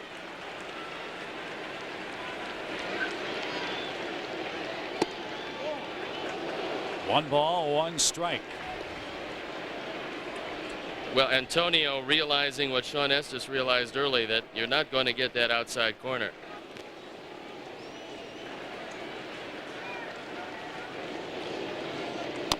Little tapper. Antonio, better hurry. He double clutched, and that cost him, and then he threw it to right field. It's It's been a big problem. The Cubs pitching staff has shot themselves in the arm and the foot with real poor defense. A swinging bunt scores Vina from third, and all the way around is Pujols to make it 4-3 St. Louis. That will probably go as a base hit. It certainly will have to go as an error. They're giving him a run batted in. And the Cubs pitching staff has gift wrapped a lot of them this year. Just an awful play. You're throwing on your heels. The ball is thrown into right field. That's the 11th error by the pitching staff. The fielding has been atrocious, and if you're going to try to win close games, fielding like this from an entire staff, you're going to have some problems. So here is Rolen, St. Louis in front. It all started with the leadoff walk to Vina. To put into perspective, 11 errors from this Cub pitching staff here in game number 43. Last season in 162 games, the entire staff committed 13 errors. That's remarkable. I mean, you're on pace for a 40 error season from your pitching staff. Well, it's also up and down the staff. It's not one or two or three guys. It's been most of the staff this year. Very frustrating. Swing and a drive belted deep left. Cardinals have a 6-3 lead.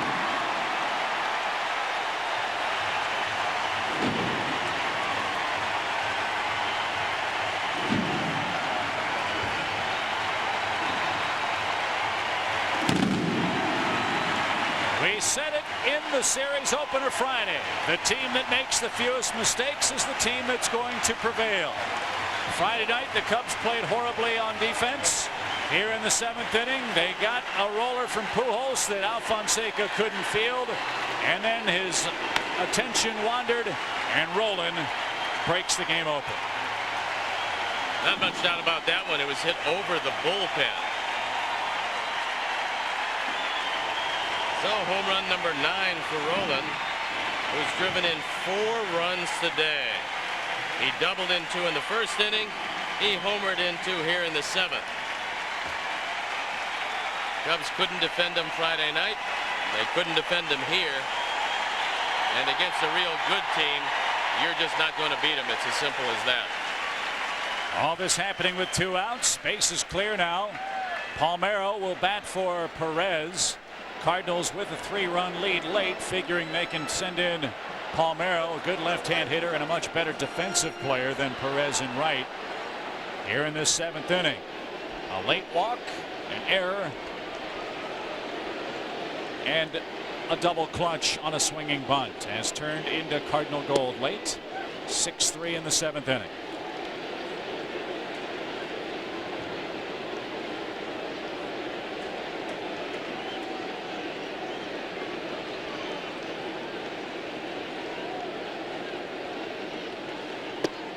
I haven't been here nearly as long, Steve, as you have been with the Cub organization, but in this my 6th year, I can't remember a staff from top to bottom that defended its position as poorly as this one has.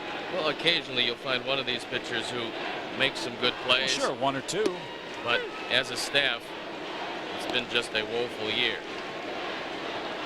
And forget about the 6 years. I've been around 35, and I haven't seen a staff that is fielded like this.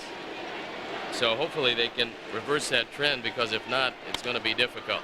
Let's see if Alfonseca can make the play this time. He does, but damage done. 3 Cardinal runs in the 7th. Vina, that man, got it started with a walk.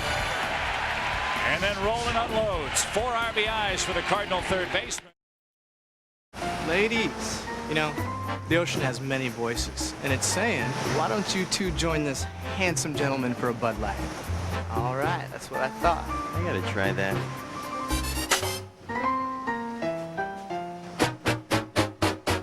Ladies, it's the ocean, and it's telling me. For the great taste that won't fill you up and never lets you down, make it a Bud Light. Thanks. Well, back-to-back outings for Alfonseca has resulted in back-to-back home runs allowed. Scott Posednik took him yard in Milwaukee. Here in the 7th inning, Rolen takes him out as Palmeiro takes over in right field. The key play, though, not necessarily the home run ball, Steve, but Antonio's inability to field his position, and then he compounded the error by throwing the ball away. So Lenny Harris to work. Cubs are down 3. They have 6 outs left in this game.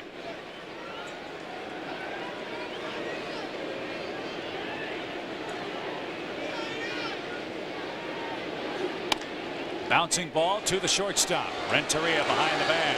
Easy play. One man out. Let's see if Harris is all right. He's limping as he heads into shallow right field. I think he might have pulled a hamstring. Well, they're going to check. It looks like he might have taken a wrong step. I don't think it's a hamstring. I think it's maybe the ankle. And either he hit the bag wrong or he twisted it at the bag. But we'll take another look and see what happens to him. Right now he's running okay.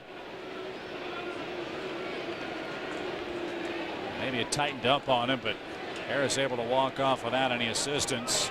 One away in the 8th for Grudzielanek. Dave Tumbas will greet Lenny and check him out. Mark takes a strike. He's 0 for 3 today. Cubs down 6-3 here in the 8th inning. Hermanson did some job coming into a bases loaded, nobody out jam last inning. And he was able to get out with just the 1 run given up, which is about as good as you could hope for. Now he stands in line to win this one if the lead holds. There's Jeff Facero. Former Cub. He's found a home in the Cardinal bullpen. 1 ball, 2 strikes to Grudzielanek. In the other baseball, Reds and Brewers are tied 3-3. Milwaukee coming up in the 9th inning. Milwaukee's given Cincinnati all they can handle in that series up north. That's after Cincinnati took 2 of 3 from St. Louis. Out of play, foul. Montreal trails in Colorado 1-0 in the 5th. Giants and Mets scoreless in the 2nd. Florida and the Dodgers 0-0 after 1 in National League play.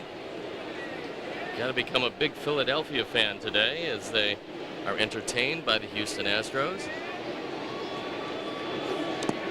Grudzielanek hit on the way by, so there's a break, a base runner with 1 out. Alex Gonzalez will stand in now in the American League. Tampa Bay leading Baltimore 9-8 in the 9th. Toronto over Kansas City 4-2. Royals starting to fall back in the AL Central. Anaheim losing at Boston 5-2. White Sox winning in Minnesota. They need that game badly. They're ahead 2-1. Texas again trying to sweep the Yankees 5-1. Oakland got 5 in the 9th. 8-5 over Cleveland. Here's Alex. Line drive deep to right field. Back goes Palmeiro at the warning track. Has plenty of room. He swung at just about every first pitch in this game. That's amazing to me. I think he's seen 5 pitches and 4 at bats. That's your number 2 hitter. It is indeed. So Corey Patterson kept his hit streak alive at 10. He doubled in the 7th. That helped the Cubs to a 3-3 tie. And now Kerry Robinson's going to come in. He's going to play right field for Palmeiro. That means Facero will come in to face Patterson. Let's see if Palmeiro goes to left to take out Pujols, or will he come out of the game entirely? So that'll be the case. Another double switch for St. Louis, one would figure. Actually, he's really just a 2-hitter specialist. Then you have to pull him out because he gets a little tired. That's why. Oh, I see. That's why they're making the switch in right field. Well, let's see if it works out for the Cardinals. 6-3 St. Louis the lead. Back with more in a minute.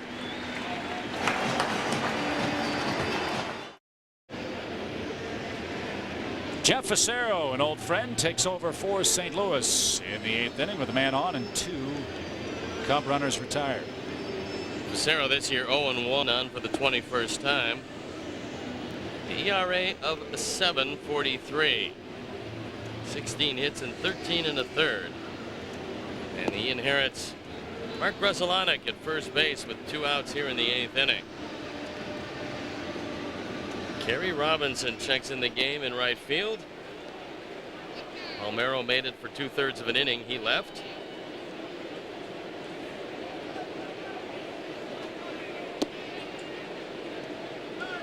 So Facero, the veteran left-hander, will continue his warm-up tosses. Cardinals up 6-3. hate to sound like we're harping on them, but in a game against teams that you figure are going to be very closely matched in talent, the mistakes the Cubs have made in their 2 games in which they've trailed are rather glaring. Well, Friday night was just one of those nights when nothing happened well defensively. And today it looked like Alfonseca was able to get out of a very difficult situation, but for his own fielding problems. But he hasn't been the Lone Ranger in that department. So now Corey Patterson with a chance to keep this inning alive, and if he does, there's no right-hander up in the pen to face Alou, who would represent the tying run if Corey could keep it alive. 6-3 St. Louis with 2 men out. Big swing and a miss on the off-speed pitch. Strike 1 from Facero. Corey's done the bulk of his damage against left-handed pitching this year.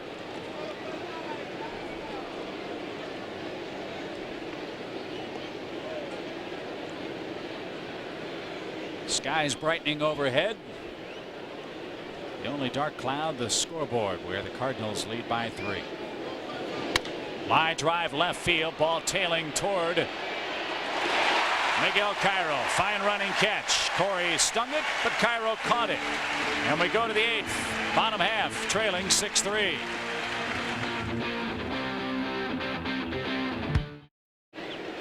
We go to the Cardinal 8th inning. Edgar Renteria to work. 6-3 St. Louis. And Alfonseca delivers strike 1. This has never been a particularly good matchup for Alfonseca. Renteria, who has pounded the National League, has pounded Antonio. Former teammates with the Marlins, and that's popped back out of play. No balls, 2 strikes. Now, Steve, I know we're going to get a lot of emails from fans wondering, A, who's responsible for the Cubs pitching defensive work, and 2, how frequently is that person attending those duties? Well, it's Larry Rothschild, who's one of the best pitching coaches around. You talk to all these pitchers, they say the same thing. And he worked with them. They work all spring. They do work during the season. He's had them in the outfield. I've seen it, so it's not from lack of effort. 1-2 to Renteria. And I can't think of a guy in our league that spoils more 2-strike pitches than the man in the batter's box. That's how you hit second highest in the league at 354 coming in.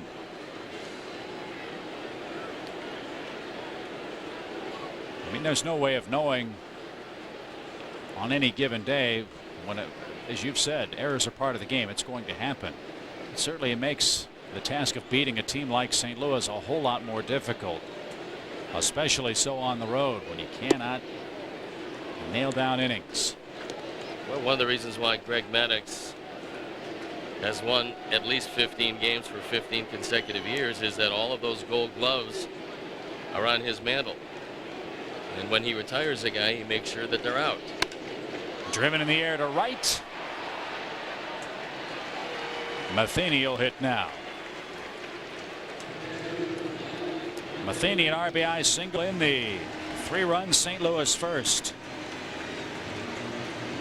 Cubs battle back in this one. They were behind right from the get-go. They gave up 3 in the first. They were behind until they finally tied it in the 7th inning. Unfortunately, the Cardinals promptly untied it in their half of the 7th. Here's Matheny. Big cut and a miss. Want to welcome the Chavo family watching the game in Columbia, Missouri today. They are huge Cub fans. They followed the exploits of Ernie Banks and Ron Santo for 40 years and counting. So we want to welcome them to our WGN telecast this afternoon. The Gold Glove Company etched on the finger of Alfonseca's glove might be residing someplace else this year.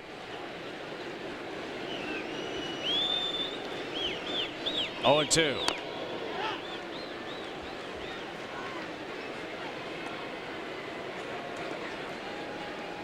Matheny's got a Gold Glove. Matheny's a good one. In fact, when you look all around this team, you will see real good defense on the part of the Cardinals. Matheny, one that got away. He was a Milwaukee Brewer. We were just up in Milwaukee. Then he went to Toronto and has been in St. Louis since the start of the 2000 season. He helped make this Cardinal staff even more effective. 2 balls, 2 strikes. Matheny, you'll recall, in the 2000 year had a great year for the Cardinals. Then right before the playoffs started, opened the mail. He got a hunting knife and severed some ligaments in his hand and was lost for the postseason. Now, a lot of folks around here view that perhaps a loss of Matheny and the problems of Rick Ankiel started at the same time. And Ankiel has had all kinds of difficulties. He looked to be one of the crown jewels of this organization. He is still in Double-A, still trying to get the ball over the plate. And that's been a terrible loss for the Cardinals. Ground ball past third. A lot of folks ask us how does one decide, or how does Rawlings or whoever it is decide who gets the Gold Glove? And we say it only somewhat sarcastically. Oftentimes it's whoever hits best at the position as well as fielding best. That has something to do with it, but also when you lead the league in defense, which the Cardinals do, it makes it a lot easier. 2-2. Alfonseca gets his man here in the 8th inning. 2 up, 2 down.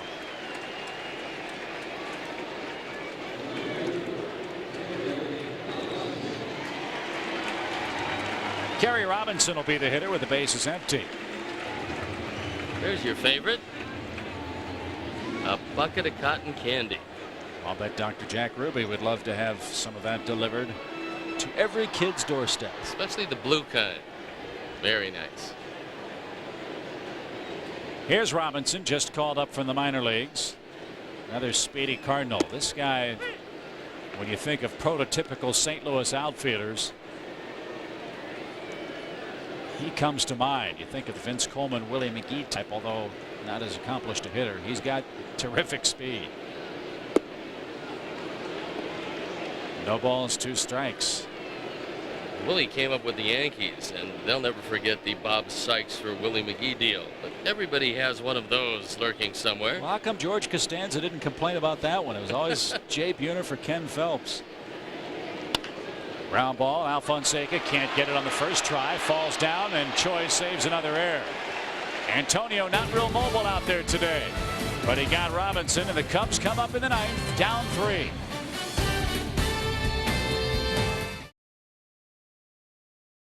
The Cubs, Steve, are down to their final 3 outs, down 3 runs, but our Illinois Lottery fun fact gives you some hope. And it shows you that all is not lost, because the Cubs have done a good job in their final at bat, and the Cardinals have had some big problems. They do have a 3-run lead, and Chip, most of the great managers, and there's 2 real good managers here, will tell you that more times than not, you're not going to beat the opposition or club the opposition. You just have to hang around long enough until the opposition beats themselves. And today, unfortunately, it was a defensive play that opened the door. So hopefully the Cubs can come back. They do have the middle of the order due against Jeff Facero and the entire pen, which is working. First pitch swinging. That's what the Cubs were doing early in the game, and it has not done them much in the way of offense today. Just 4 hits, 1 pitch, 1 out in the 9th inning.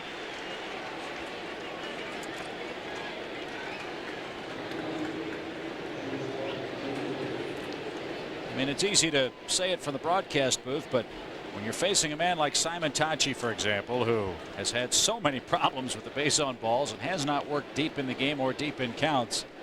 At one point, the man retired 14 straight guys through 6. You have to question the approach. Well, I'm not as worried about the middle of the order, because those are the run producers, but the guys that have to get on and set the table were a little more impatient today than you would have liked. O'Leary 1 for 2 with a walk, a single, and a run today. Troy continues to play well in Sammy's absence. Eric Karros in the on-deck circle. He'll come on to pinch hit.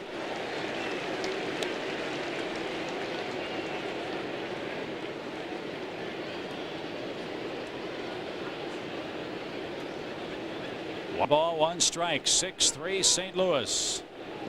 A 3-run 7th has done us in today to this point. 2 balls and a strike. Activity in the Cardinal pen. Right-hander is up down there. Cubs need a couple on.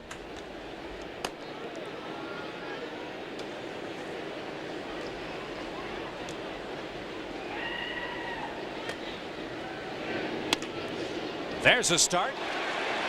O'Leary goes the other way. A solid single into left field for Troy O'Leary. And now Karros will be announced in the 9th inning.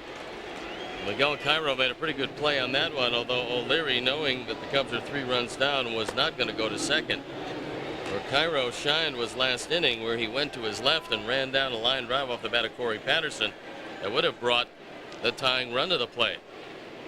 So Troy with a couple of hits today, and as he gets more play, that batting average starting to rise. And on instructions from the dugout, Matheny out to give Cal Eldred a few more tosses. Eldred has been the de facto closer for St. Louis of late. I think he'll probably come into this one. Eldred just learning now a little bit about moving from a starter to a closer. He's had 4 different arm surgeries. And they're asking if he's ready, and he says he is, but for the moment, they leave Facero in the game. 6-3 St. Louis, 1 on, 2 outs. And Jeff will give Eldred a few more tosses with that throw over to first. It could very well be that Matheny said keep throwing to first until Tony comes to get you.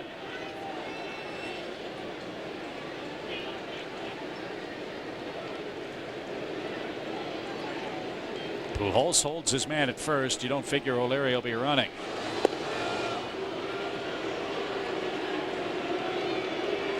I don't think he's going to be pitching, and that's exactly what Matheny told him.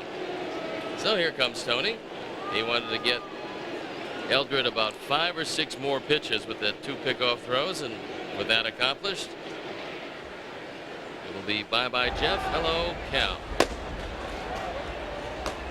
So Facero goes 2/3 of an inning. He gives up a hit, no walks, no strikeouts. And Cal Eldred will be the man summoned to face the Cub first baseman Eric Karros here in a 6-3 game.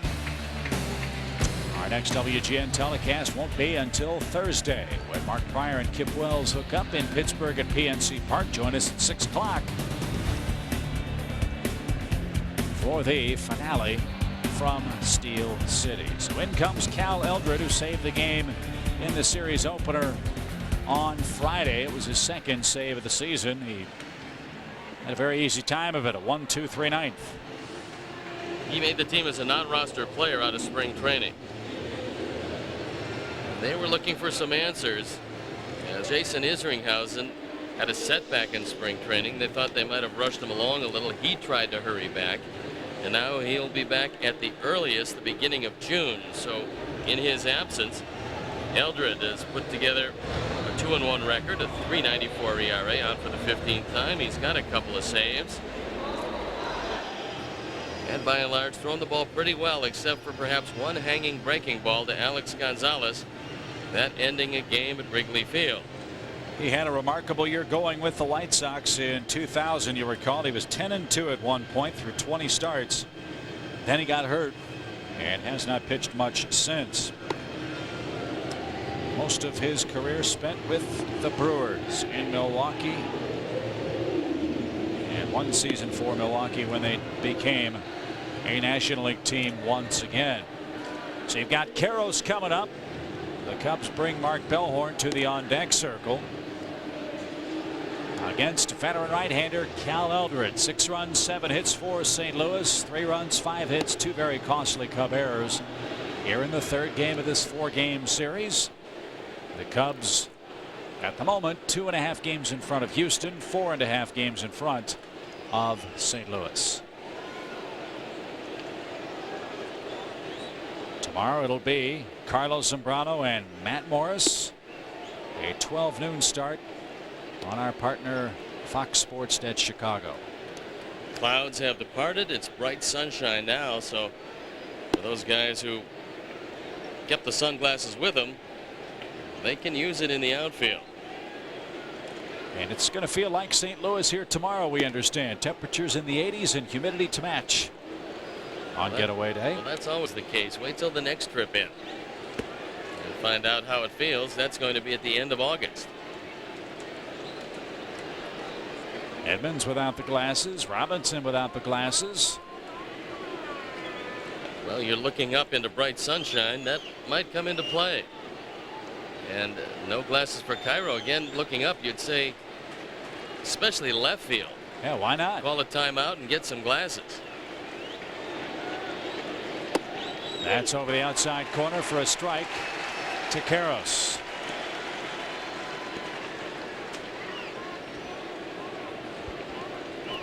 What you do have to be concerned about as Eric tries to keep the game alive is the double play. He's wrapped into 5 of those.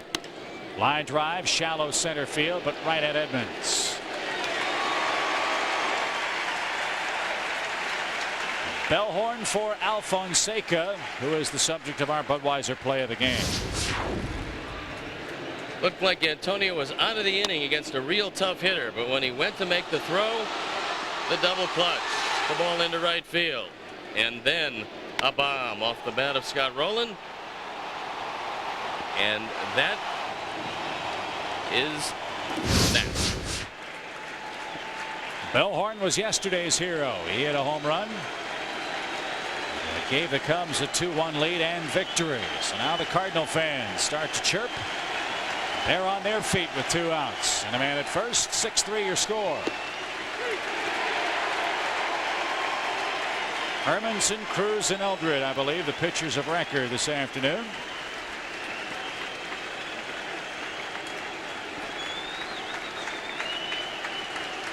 No balls and a strike.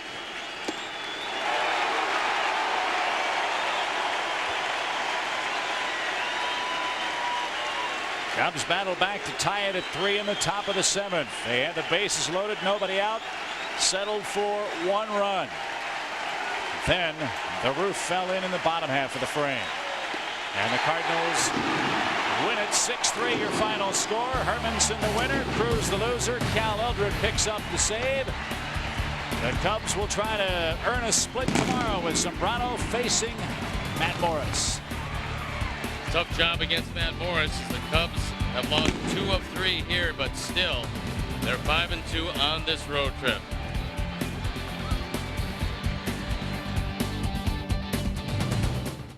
Three Cardinals win it. The Cubs pitching staff's 11th there means the Cardinals do have a win in the 3rd game of this 4-game series. Morris and Zambrano hook up tomorrow in the series wrap-up. Then we're on to Pittsburgh. We'll have the finale of the series here on WGN as Pryor hooks up with Kip Wells. For Steve Doan and our entire crew, Chip Carey from St. Louis, thanks for joining us. 6-3 Cardinals win it. We'll see you tomorrow here for the series wrap-up. So long, everybody.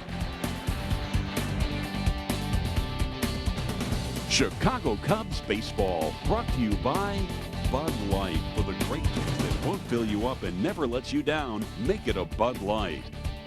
Comcast Cable and High-Speed Internet, proud sponsor of Chicago Cubs baseball. Dodge, you can take life as it comes or you can grab life by the horns. Dodge. The Illinois Lottery, where players have more fun.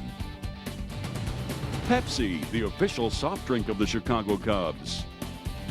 And by Southwest Airlines, more than 2,700 nonstop daily flights to 59 destinations all across the country. Gifts are provided by Howard Frum Jewelers on the 8th floor at 5 South Wabash. Howard Frum. You want to buy a watch?